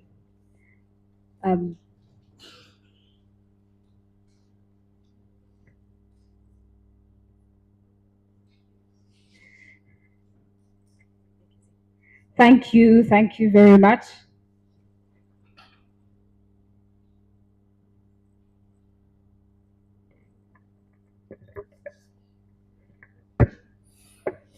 Just for purposes of time, So these people are now standing between you and your food security. It's now not up to me, but up to them to save you and make the discussions quite much easier. So allow me give them a chance to reintroduce themselves because I believe they understand themselves more than I do. Starting from you, Miss. Thank you very much. Once more, I am called Irene Atim. I am the Female Affairs for Morota District. Thank you so much. Good afternoon. My name is Cedric Otola. I'm the team lead for Kakebe Technologies. I'm also a software engineer. Thank you. Hello, colleagues. My name is Awili Linda Oma. I am the Secretary of Female Affairs of ABIM. I am also the Youth League Chairperson of ABIM. I am passionate about social justice and policy making. I am happy to be part of this panel. Thank you. My name is Jackson Odida. I am a lawyer, yes, but I also associate a lot with the youth, also being a youth myself. I've been the Girls Speaker of Gul University. I've been the GRC privately sponsored student. I've been the constitutional minister. I'm about to say I am Commander 001 because you have always seen me on ground. For most of these leaders you see, we always command for them. So we know what is on ground. Thank you. Thank you very much, Mr. Odida, and my dear panelists. I will take the microphone to you, Odida, and precisely, you have read the room, you've been in this. Our topic of discussion is the role of youth in peaceful and inclusive electoral participation in Uganda and the Igad region. So I will just ask you to help us unpack this topic of discussion today in just 3 minutes. Thank you. Thank you very much. First and foremost, Uganda Bureau of Statistics tells us that Uganda has close to 47 million people. They also proceed to tell you that 78% of that population is us, the youth. But what you don't know is that 22.7% of that population are people below the age of 18, meaning they do not vote. So our discussion therefore is the percentage that is remaining out of the 78 is what we are looking at. Understand that this brings a lot of questions. Can we have a credible elections without the youth? Can an election be called an election without the youth participating in? So brothers and sisters, today we are gathered here to discuss. Having known that the youth are that impactful in these elections, it means that the percentage of the youth who vote can actually change the figures that a candidate gets in an election. That necessarily means that you cannot have a good elections without involving the youth. So today we are gathered here to discuss how can we then empower this youth to participate in election. We are not just discussing any type of elections. We are speaking about a peaceful elections. Understand that a peaceful election does not necessarily mean silence of guns. That's not the case. So today's discussion will also be surrounding the idea that what are the mechanisms that then constitutes a peaceful election? When we say we're having a peaceful election, what is a peaceful election? The idea of inclusivity is basically having the youth participate in this election. Again, we also need to understand, or we ought to understand, the meaning of electoral processes. I am sure majority of you think that when we are talking about election, it's all about a candidate coming to you for caucus meetings, administrative cost, giving that fees, that is done, and then casting of votes. No. The bigger picture, or in my world, I think that electoral processes start way back from display of voter register. That is where you have a role to play. Because then, the Electoral Commission cannot help you if you sit back. So today also we're going to be discussing what are the electoral processes that we have to discuss. Right from display of voters register, right from nomination, casting of the votes, and what are the post-election remedies that we have. Do you know what electoral processes are? Do you know what it entails? So the discussion today is how can we help you as a youth participate in an election that is peaceful. Maybe something brief about the Igad regions. Two things. One, we need to understand why we are focusing on these regions. Ask yourself, why not any other region? Why are we not talking about Western Africa? Why are we not talking about Southern Africa? The bare minimum. One, that this region, first and foremost, they're married by the idea that they share a sharp history between themselves. When you look into these regions, all the 8 countries, of course, one of the countries were suspended from the member state, and it means that they're not a signatory right now. Or even if they're signatories, they do not function right now. One of the things that binds these countries together is that they suffer from the same or similar aspects of life. When you talk about humanitarian aspects of life, political conflicts, all these countries that we have talked about, they suffer from it.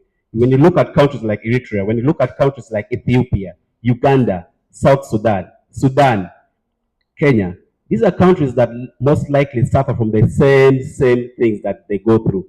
So then coming together and then say, look, whereas we are part of the government, can we build something bigger? Can we talk on how we can have integration work? Can we talk about peace? Can we talk about prosperity as a nation? Can we make that happen? So in summary, today we are gathered here to say it's not the responsibility of Dida Jackson from Omoro to make this happen.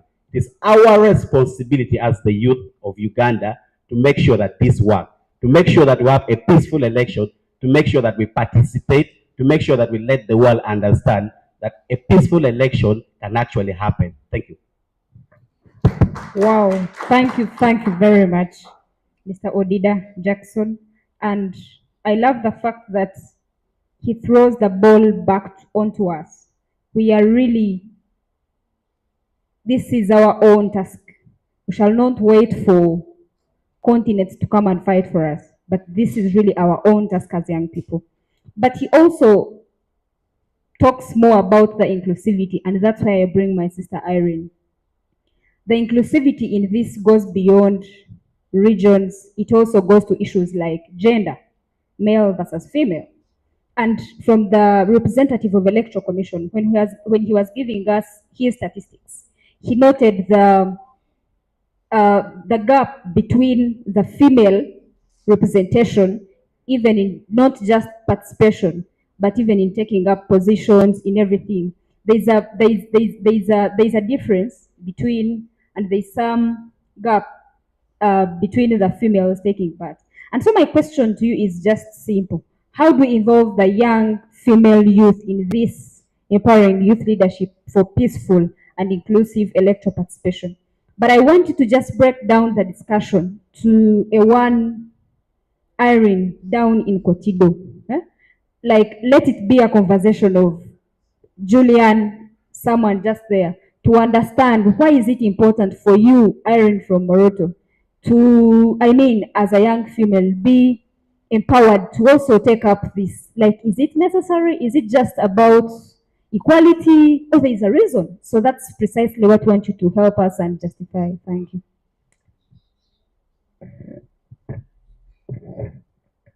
Thank you so much. I'm so glad for that. To my own understanding, it is all about equality. Yes. Basically on issues of inclusive. I want to take us back, like in my own sub-region in Karamoja, we really need basically capacity building based on mindset change, because behind there, we women, like we the young girls, have been known of not even reaching like a meeting like this. We as women, we are not involved. Like now these other positions, like chairperson position basically. For us, we really have that mind thinking it is only men. It is only a man who is supposed to be a chairperson. It's either in a sub-county or district or anywhere, based on where we are doing an election. So basically, we really need capacity building. And also we need to involve into mentorship. Yes, we pair this young youth with these role models, like the senior youth. There are people who have been in these rallies of youth for maybe one term or the other. So we can always use them as mentors to mentor the other youth, so that we teach them on their on their effective roles, what they are supposed to do, and let the young youth also know about their rights, because we all have rights for these positions. You see, for us women in Karamoja, by the way, even getting married, it's not because we want. You're being forced to do this because it is the mindset that they believe another person must decide for you. So for us as the young people, we really need to emphasize that we need to have the mentors who have been in these systems. And also, like, we need to include, like, inclusive in decision making. Let us also make this other young youth understand that they can also be there to decide for their own, or to decide for Uganda as a country, because it is our right as the youth, as the young people. We can also exercise ourselves and be in these structures. We can also, like, monitor these elections. We have rights to monitor an election and report it to the right people that we need to report to. Thank you so much. That was beautiful. That was really beautiful. The mindset, the capacity building. Because I mean, like our representative from Igad saying, we are convened here, and the priority or the objective of this is empowering. So they're empowering us. That's capacity building mindset. So what does this show? This does not really end with us sitting in Lira Council Hall, but going back to our villages. We have to carry this message county to parish, even to villages, because they need to understand what their voices mean in these coming elections, or in the Uganda they would really desire. And that's where I will go to Mr. Cedric, team lead Kakebe Technologies. And we're in a digital era. You are team lead Kakebe Technologies. We are most associated with technology. However, this is subjective. This is not evenly distributed in all regions. So my question to you is, when you see the number of young people, especially in the rural communities, Lango, Karamoja, deep down in our villages, they lack these digital skills and access. So what steps do you think the government, Igad, private sector, youth-led tech startups can actually take to ensure equal participation and in such democratic processes at such a time, or even in future? Thank you. All right, thank you so much. That's a very good question. Allow me to start by saying, if you have maybe a girlfriend or your husband, wife, and you know their love language is physical touch, you as a man, you know how to approach her. If you know somebody loves gifts, and we are in the 21st century where a lot of things has to do with technology. A lot of things is going digital.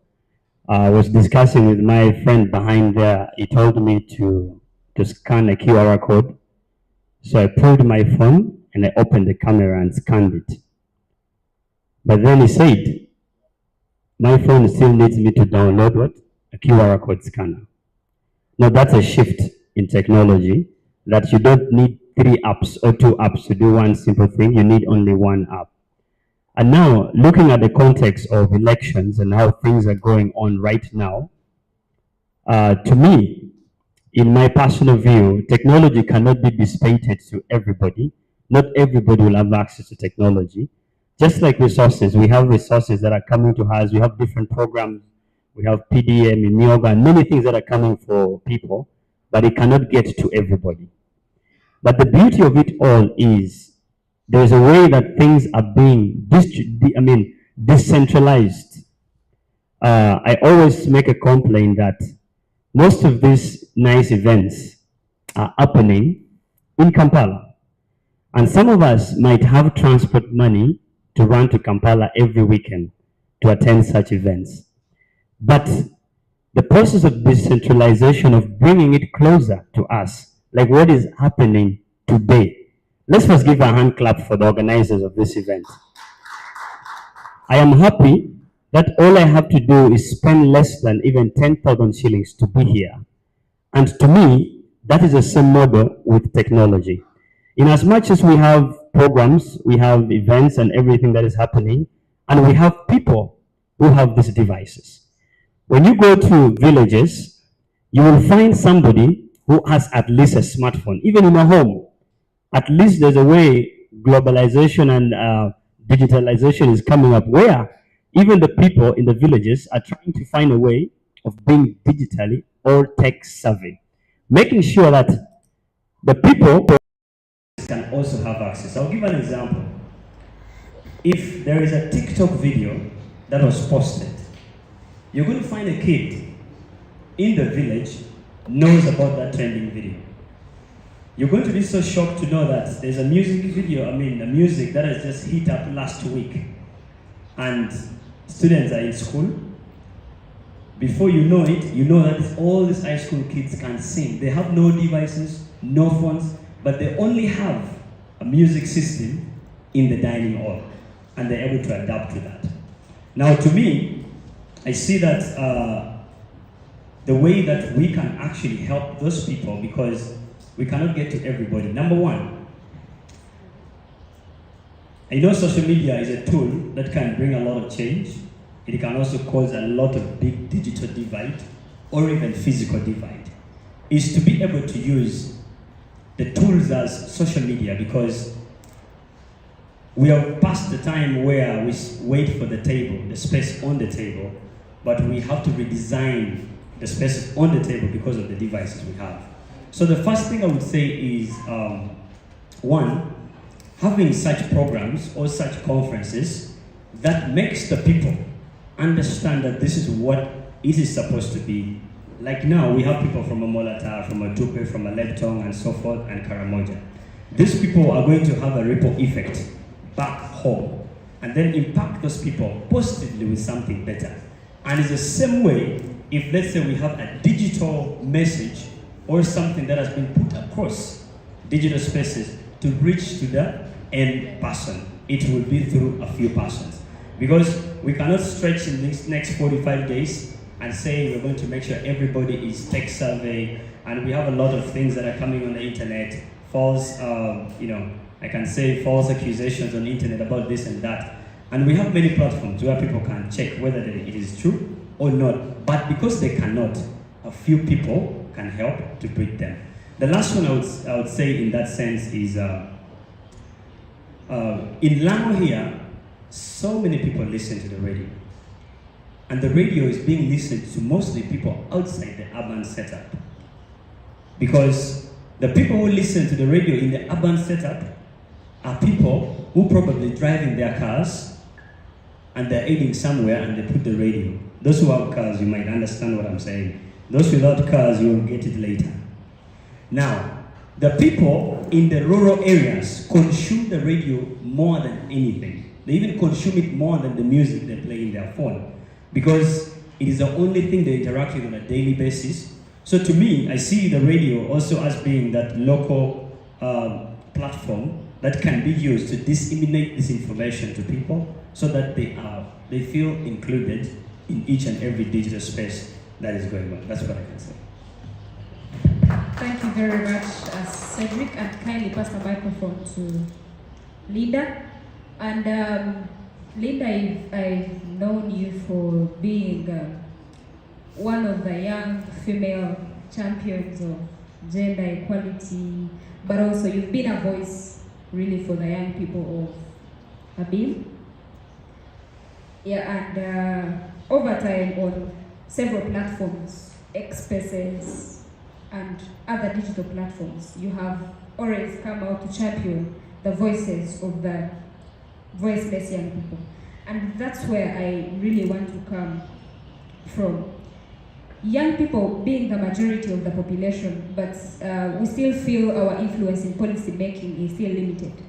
However, I think we have not yet identified the power we have with what he's talking about, the technology, the social media platforms we have. So I just want you to help and create a picture for these people in the audience to know that the smartphone I have is not just for a TikTok video, for a Snapchat streak, for just a message, but it can actually be a voice in itself to raise and demand for a position, maybe on in shaping good governance, democratic processes. Like, we need to put good use, and that is exactly the picture I want you to draw for these people. How much they have within themselves, but they maybe not yet know how important but also impactful they can be if they decide to. Thank you.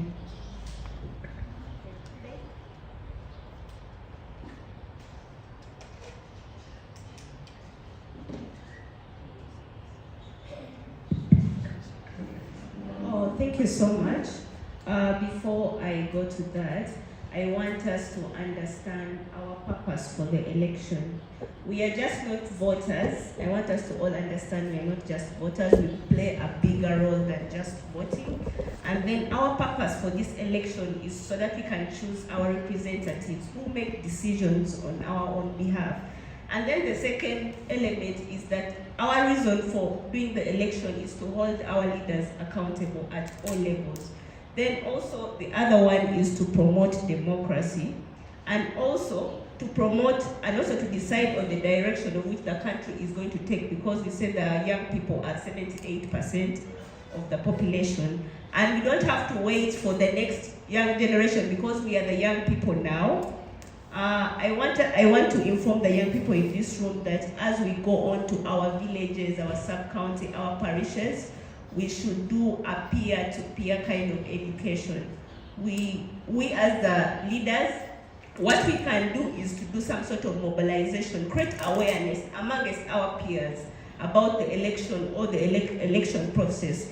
Then also, we as the young people, we have to make sure we participate in these election campaigns. When you see a leader is trying to go through these elections, if you see someone is competent and a competent leader, make sure you go and rally with the leader that is trying to get the votes from you. Campaign with them, make sure you're there at the forefront so that the other majority of the young people can know that, yes, this is the right leader. Then social media. Social media now is the thing that has taken over. We have a lot of X Spaces, we have a lot of TikTok. We should not just be watching TikTok for other things, but we can also use TikTok for campaigns, social media campaigns. We should make sure that at least every young person is not only watching TikTok for other things, but we are putting on educative videos, trying to educate our young people on ground and also on the media about why they should vote in big numbers.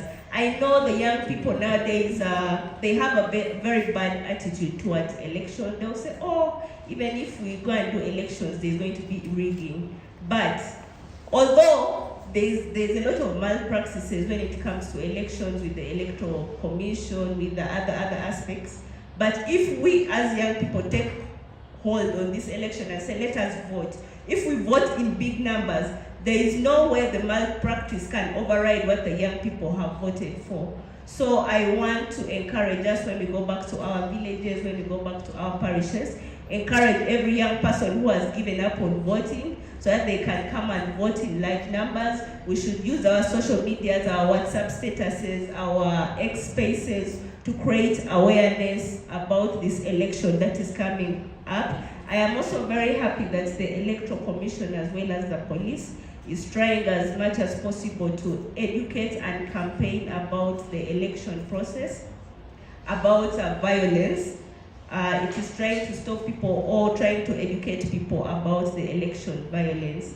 And also the police is also there to make sure that the young people vote correctly. Any violence from any person, people are supposed to be taken to the police station, as the police officer has told us when he was speaking to us. And also on the other hand, I want us to know that Electoral Commission has come up with a lot of jobs. There's polling assistants, there is the technology that they used.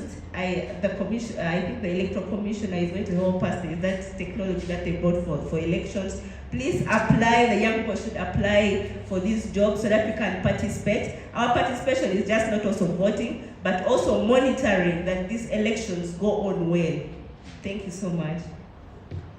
Thank you very, very much, Ida, for that well unpacked. And I think it would be really unfair if I take monopoly over the stage and not let you, the audience, ask some questions. So I'll give chance to anyone who has a question to our dear panelists to raise it, and they're here to answer you.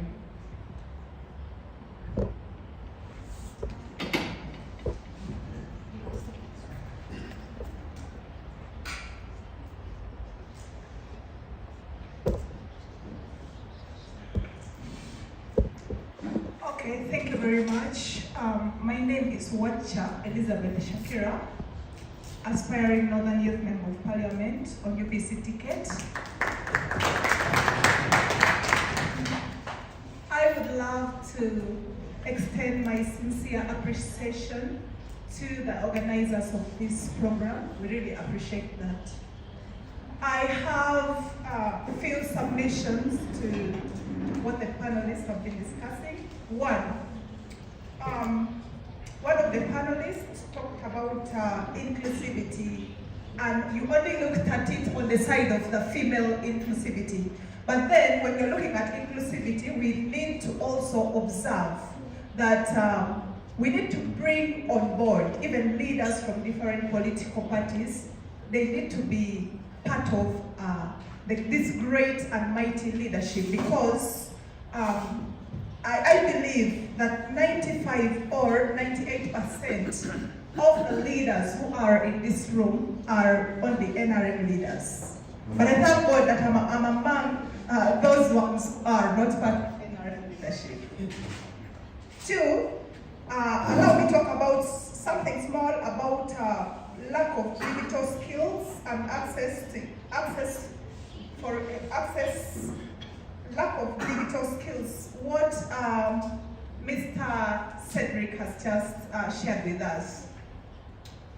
I believe that the greatest challenge that we have in northern Uganda is internet connection. And this comes as a result of a majority of our districts in northern Uganda having lack of electricity as well. So I believe that if we as the youth of northern Uganda, we push for an increase in networkings within our grassroots areas, even our dear brothers and sisters will be able to get access to this digitalization. Two, we need capacity building on things to do with STEM. You know, STEM deals with the different types of innovations and the rest. So we need to have what is being done in other sub-regions, also in our sub-region here of northern Uganda. We need to bring in this. And majorly, let us not only focus on people who are within the urban areas. Can we go deep into the interior, our brothers and sisters who are within the grassroots, and they are empowered in such a way?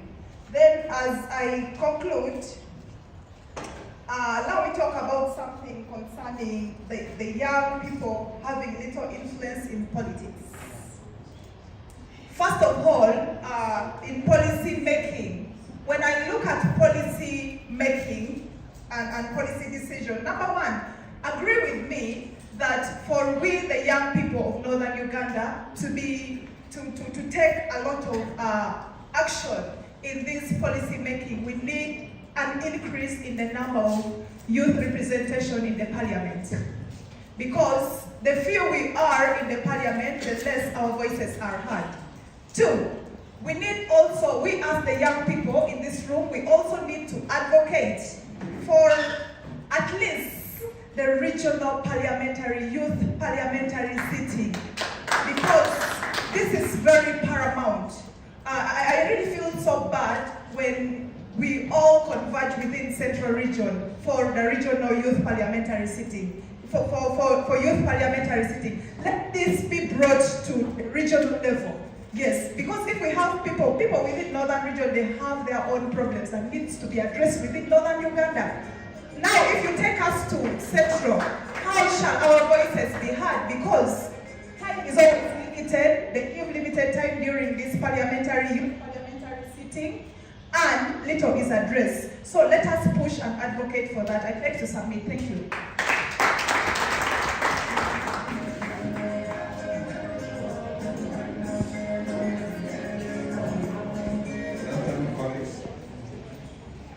names. I'm Maurice Okelo. I have some few questions to put across. The first question will go to my able lawyer, Mr. Igad. In your own capacity as a lawyer, I think I'm audible now.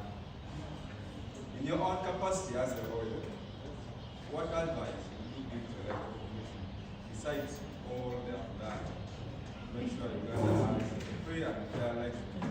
As a lawyer, what other reforms would you advise in your own opinion? What reforms would you advise the Electoral Commission to do so that Uganda has a free and fair election? Because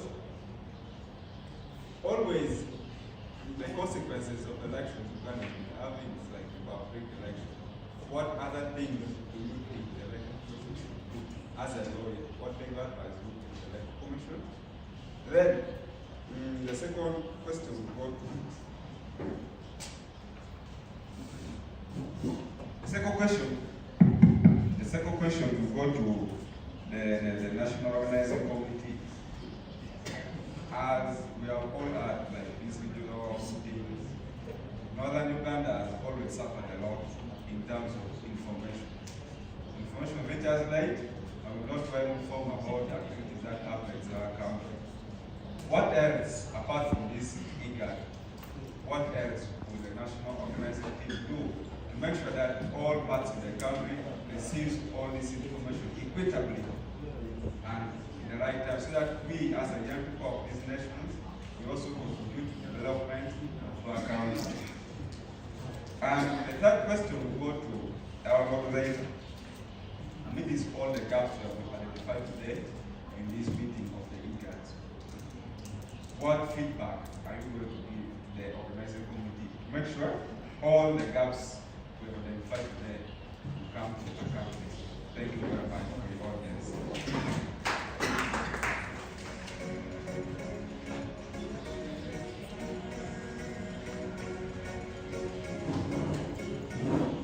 All protocols observed.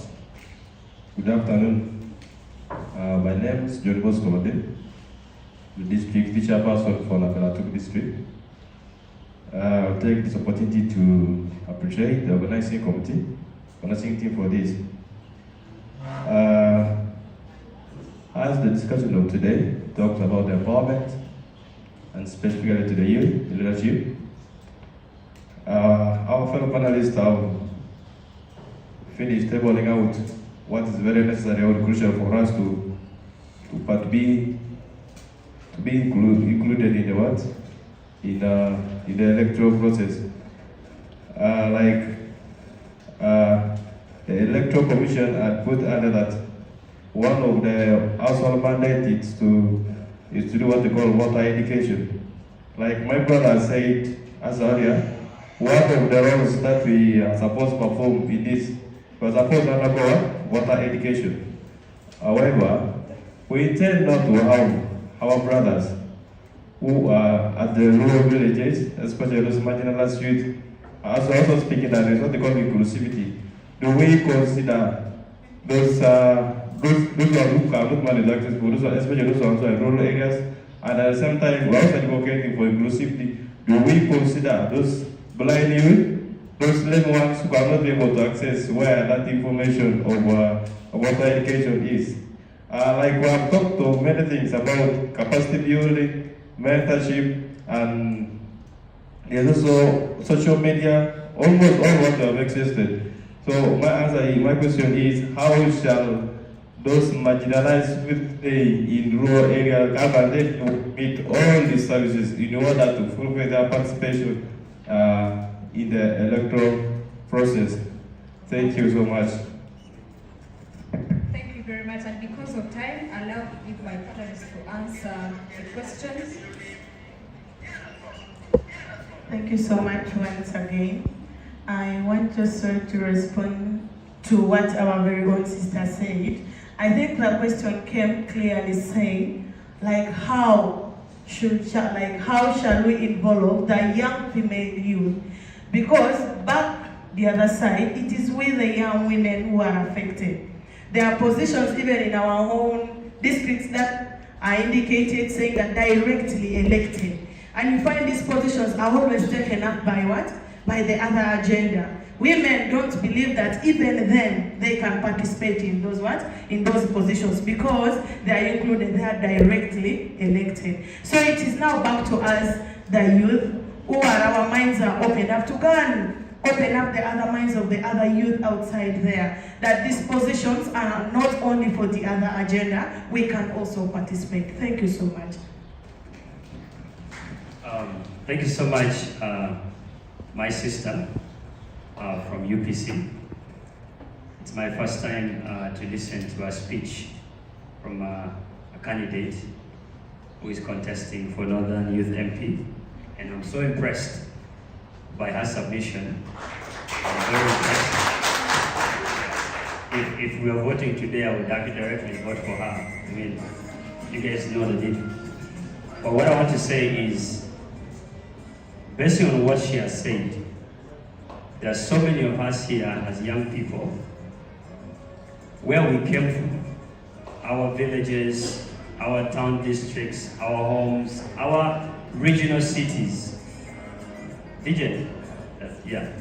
Our regional cities are really suffering because we have all confluxed into the capital to find a better life. And we have huge potentials. Now, my appeal goes to those ones who are watching, to the leaders, to the people who actually support some of these programs.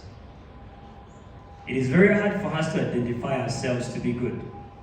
But someone told me one day that sometimes you need to believe in people's beliefs in you. So I would say that if you are in the policy making decisions or tables, or where decisions are being made, we can grow Uganda very well. We might not grow Kampala 100% the way it needs to be, but we can grow Bara, Tororo, Gulu, Lira, and make these places bigger and better with our youthful participations. Secondly, I've always thought about this, that as young people who are into the political scheme of leadership and everything, I am one person who doesn't know anything to do with political stuff. Me, I just work, I just do what I'm going to do. If I'm meeting with political people, we discuss what we're discussing, move forward. But I take so much interest in individuals who are in those spaces and seeing what we do with them. If I were the president of this country, I would say, since the people of Lango, I'm giving an example, Acholi, Lango, Karamoja, I don't know how Karamoja is split up. Lango has about 10 districts, and all these people have problems. Northern Uganda has about 42 districts, and all of them, they do have problems. What if we had a representative for Lango, who is a young person, to go and represent us in that parliament? Or what if we had more representation in parliament? Because if we, the young people, make 78% of this country, and then you are only maybe 5 or 10% or even less in the parliamentary seat, it is very hard to decide what comes in your favor compared to what comes in the favor of the general public. So I would say that if we are taking the leadership space, as we talked about, also the RCC said that we have a big voice, but our voices need not to come in a violent manner. And lastly, I would say this, I'm sorry, my submission aligned a lot with what she said, that also a question that he asked somehow, there is so much down in the villages, in district level, municipalities and so forth, and so much talent that is down there. And some of them actually don't need $1 million to bring it out. They don't even need 1 million shillings. They just need maybe 100K or 50,000 shillings to actually bring some talents out. She talked about STEM, science, technology, engineering, mathematics. That I see way back in high school, we were in DOC, we used to participate in this technology robotics competition. Every time we go for competitions in Kampala, 99% we win. And we are here from Lira. And this shows indication that great talents are not trapped in Kampala. It is actually trapped down here, but we only need to find a way of saying, maybe Igad, this one I'm recommending direct to Igad. If let's say Igad says, we want to support a STEM project in Lango, 10 schools to pilot with, can we pull 2 million? 2 million, I think might even be 5% or 20% of someone's salary. 2 million, put it here. These people are there. We can make this region better. Someone said we have suffered, but we don't need to base on that fact. We need to see as leaders, as young leaders, what can we contribute? What can we pull on the table? It's not about what can you put in your pocket, it's about what can you bring to the people. Thank you so much.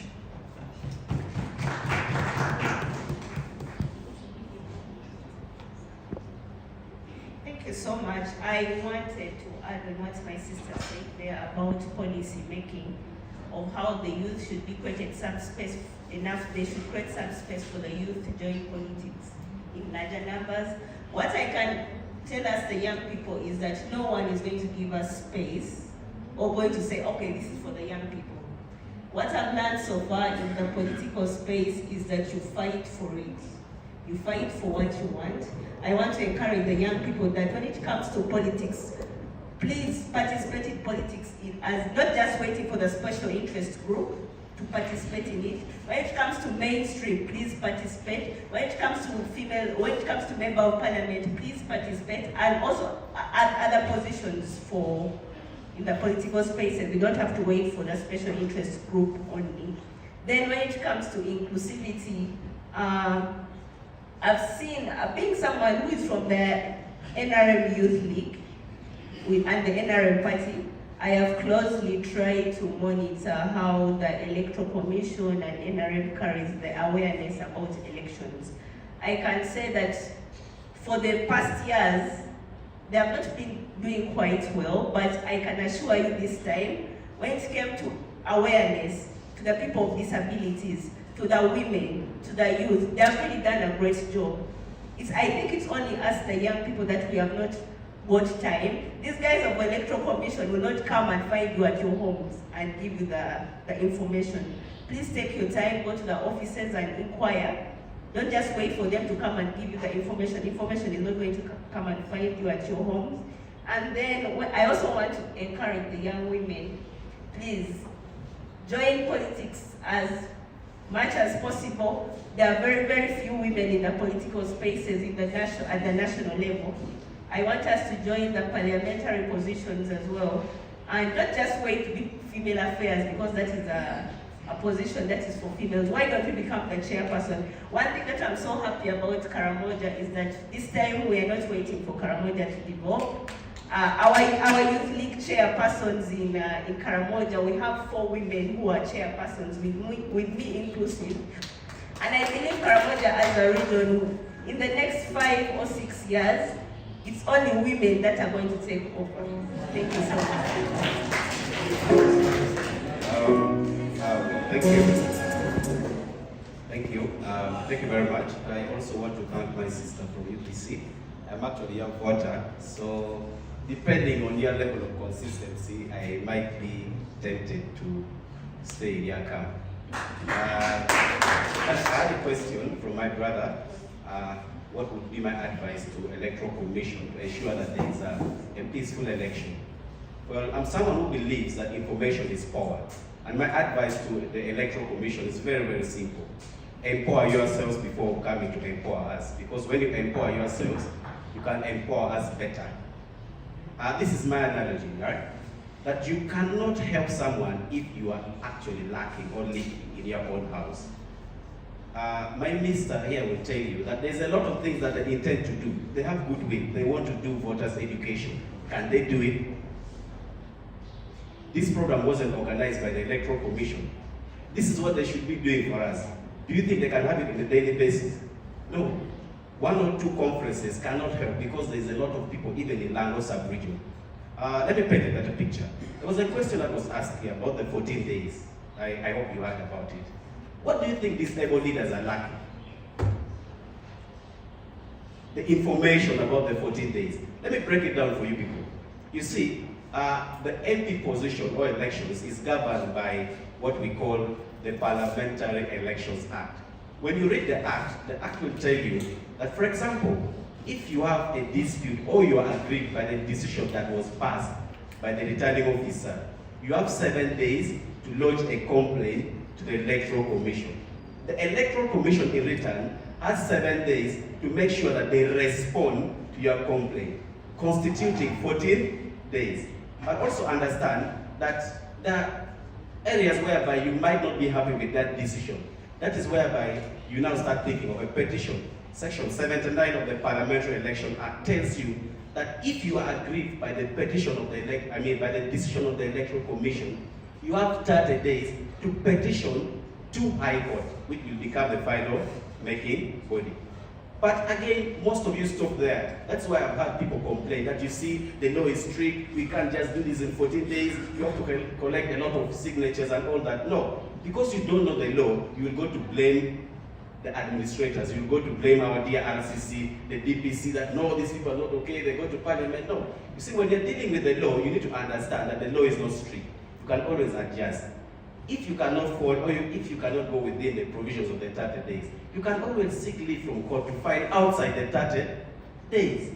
So these are things that we are trying to say, that the only way the Electoral Commission can empower us is by empowering themselves so that they can empower us better. Thank you.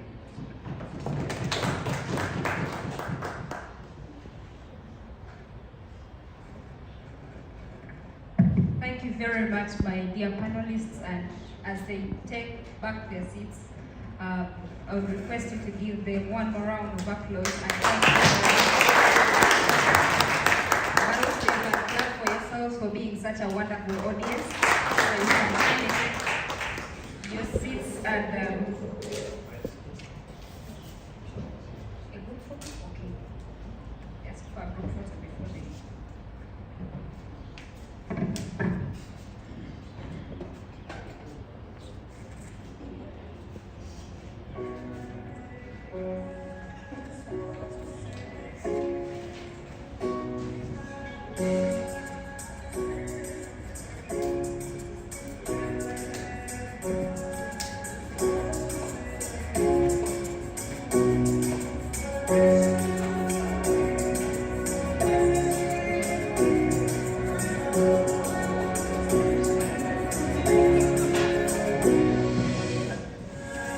Thank you, DJ.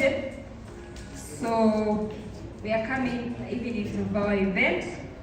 I now call our representative from Igad, Mr. Tibebu, to give the closing remarks,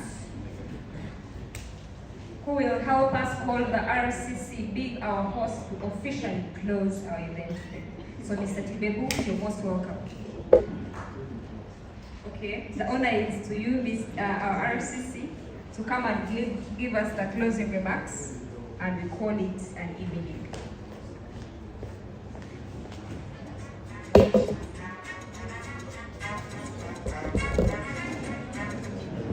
Once again, I'm up, and I thank you very much. Participants, it's been good. I do not want even to take 1 minute here, but more thanks to our dear Sister Kanyesije, who has been a very good master of ceremonies and also controlling the program and doing everything. Can we give a round of hands for that? Panelists, you were great. We thank you for the deliberations you have made, all the panelists and the participants. I think we needed 3 days, but time was not on our side. And Igad, thank you very much for ensuring that this engagement was a success within these 3 regions. Gentlemen and ladies, when we go back, please do the needful. 15th of January is the day that we shall decide the destiny of this nation. And make sure that you are in charge of your districts, of your elections, of your security. Are we together? Be in charge. Do you understand when I say be in charge? No intimidation to the young people, and no voter bribery. You be the eyes of Electoral Commission wherever you are. They cannot be everywhere. Work together with the respective offices of the RDCs and of the DPCs and any other stakeholder, including Electoral Commission, for the smooth flow of our election. I thank you very much once again, and I wish you journey mercies. For those who are going back to Karamoja, wish you safe journey back. For those who are going back to Acholi, wish you well. And would love to have this engagement once again when we meet again and we discuss other things. The organizers, the Youth Council, I can't say much, but I thank you very much. My brother, the secretary, the treasurer, right? Yeah, the treasurer, National Youth Council, you've been on my case from day one, and you made sure I'm here today. I had to abandon everything else to come here. You know, the president is visiting us here on Sunday, and ordinarily I wouldn't be here. There are a lot of activities going on, but I chose to be with the young people because that is my rule. So I thank you very much. I thank you very much for ensuring that I come and be part of this organization. With those few remarks, I just wanted to put a disclaimer that I am no longer the treasurer of the National Youth Council. My term of office has ended. I am the Igad Special Youth Envoy, but today I'm not the envoy. We have the special envoy seated here. Thank you. I apologize. I withdraw with apology. And I address you as such, as a special envoy of the Igad and then the other team. But I thank you very much because you started coordinating with me, I think, a week ago about this. With those remarks, ladies and gentlemen, I declare this engagement officially closed, and I say this for God and my country.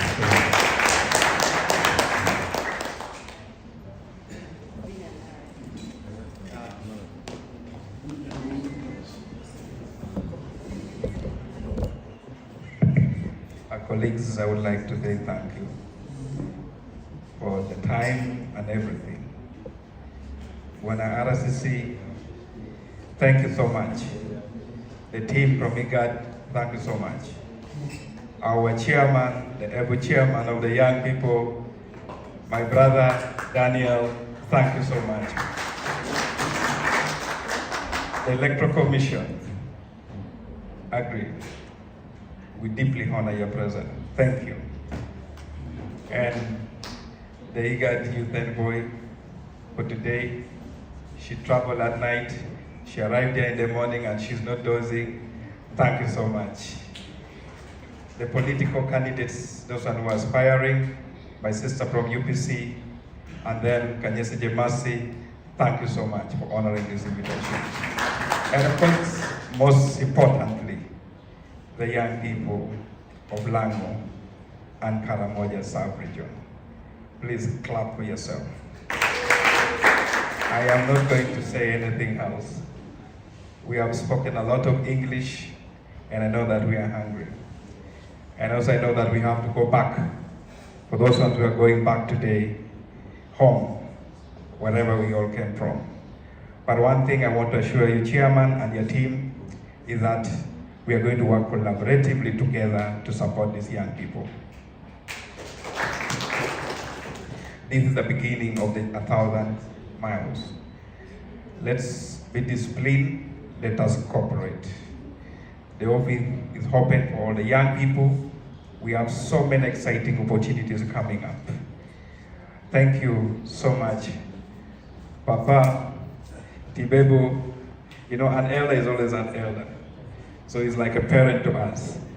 Thank you for gracing this conversation, for giving it the outlook of intergenerational conversation. Let's clap for him. And there is a half man we are going to meet after here. He's behind. Let's clap for him before you come. Thank you so much. That is our accountant. He's the one going to handle all your logistical issues. But the institution has a policy, and I want to apologize that there are things we can't change. That when it comes to accountability is what we really celebrate, it's what we really take it very seriously.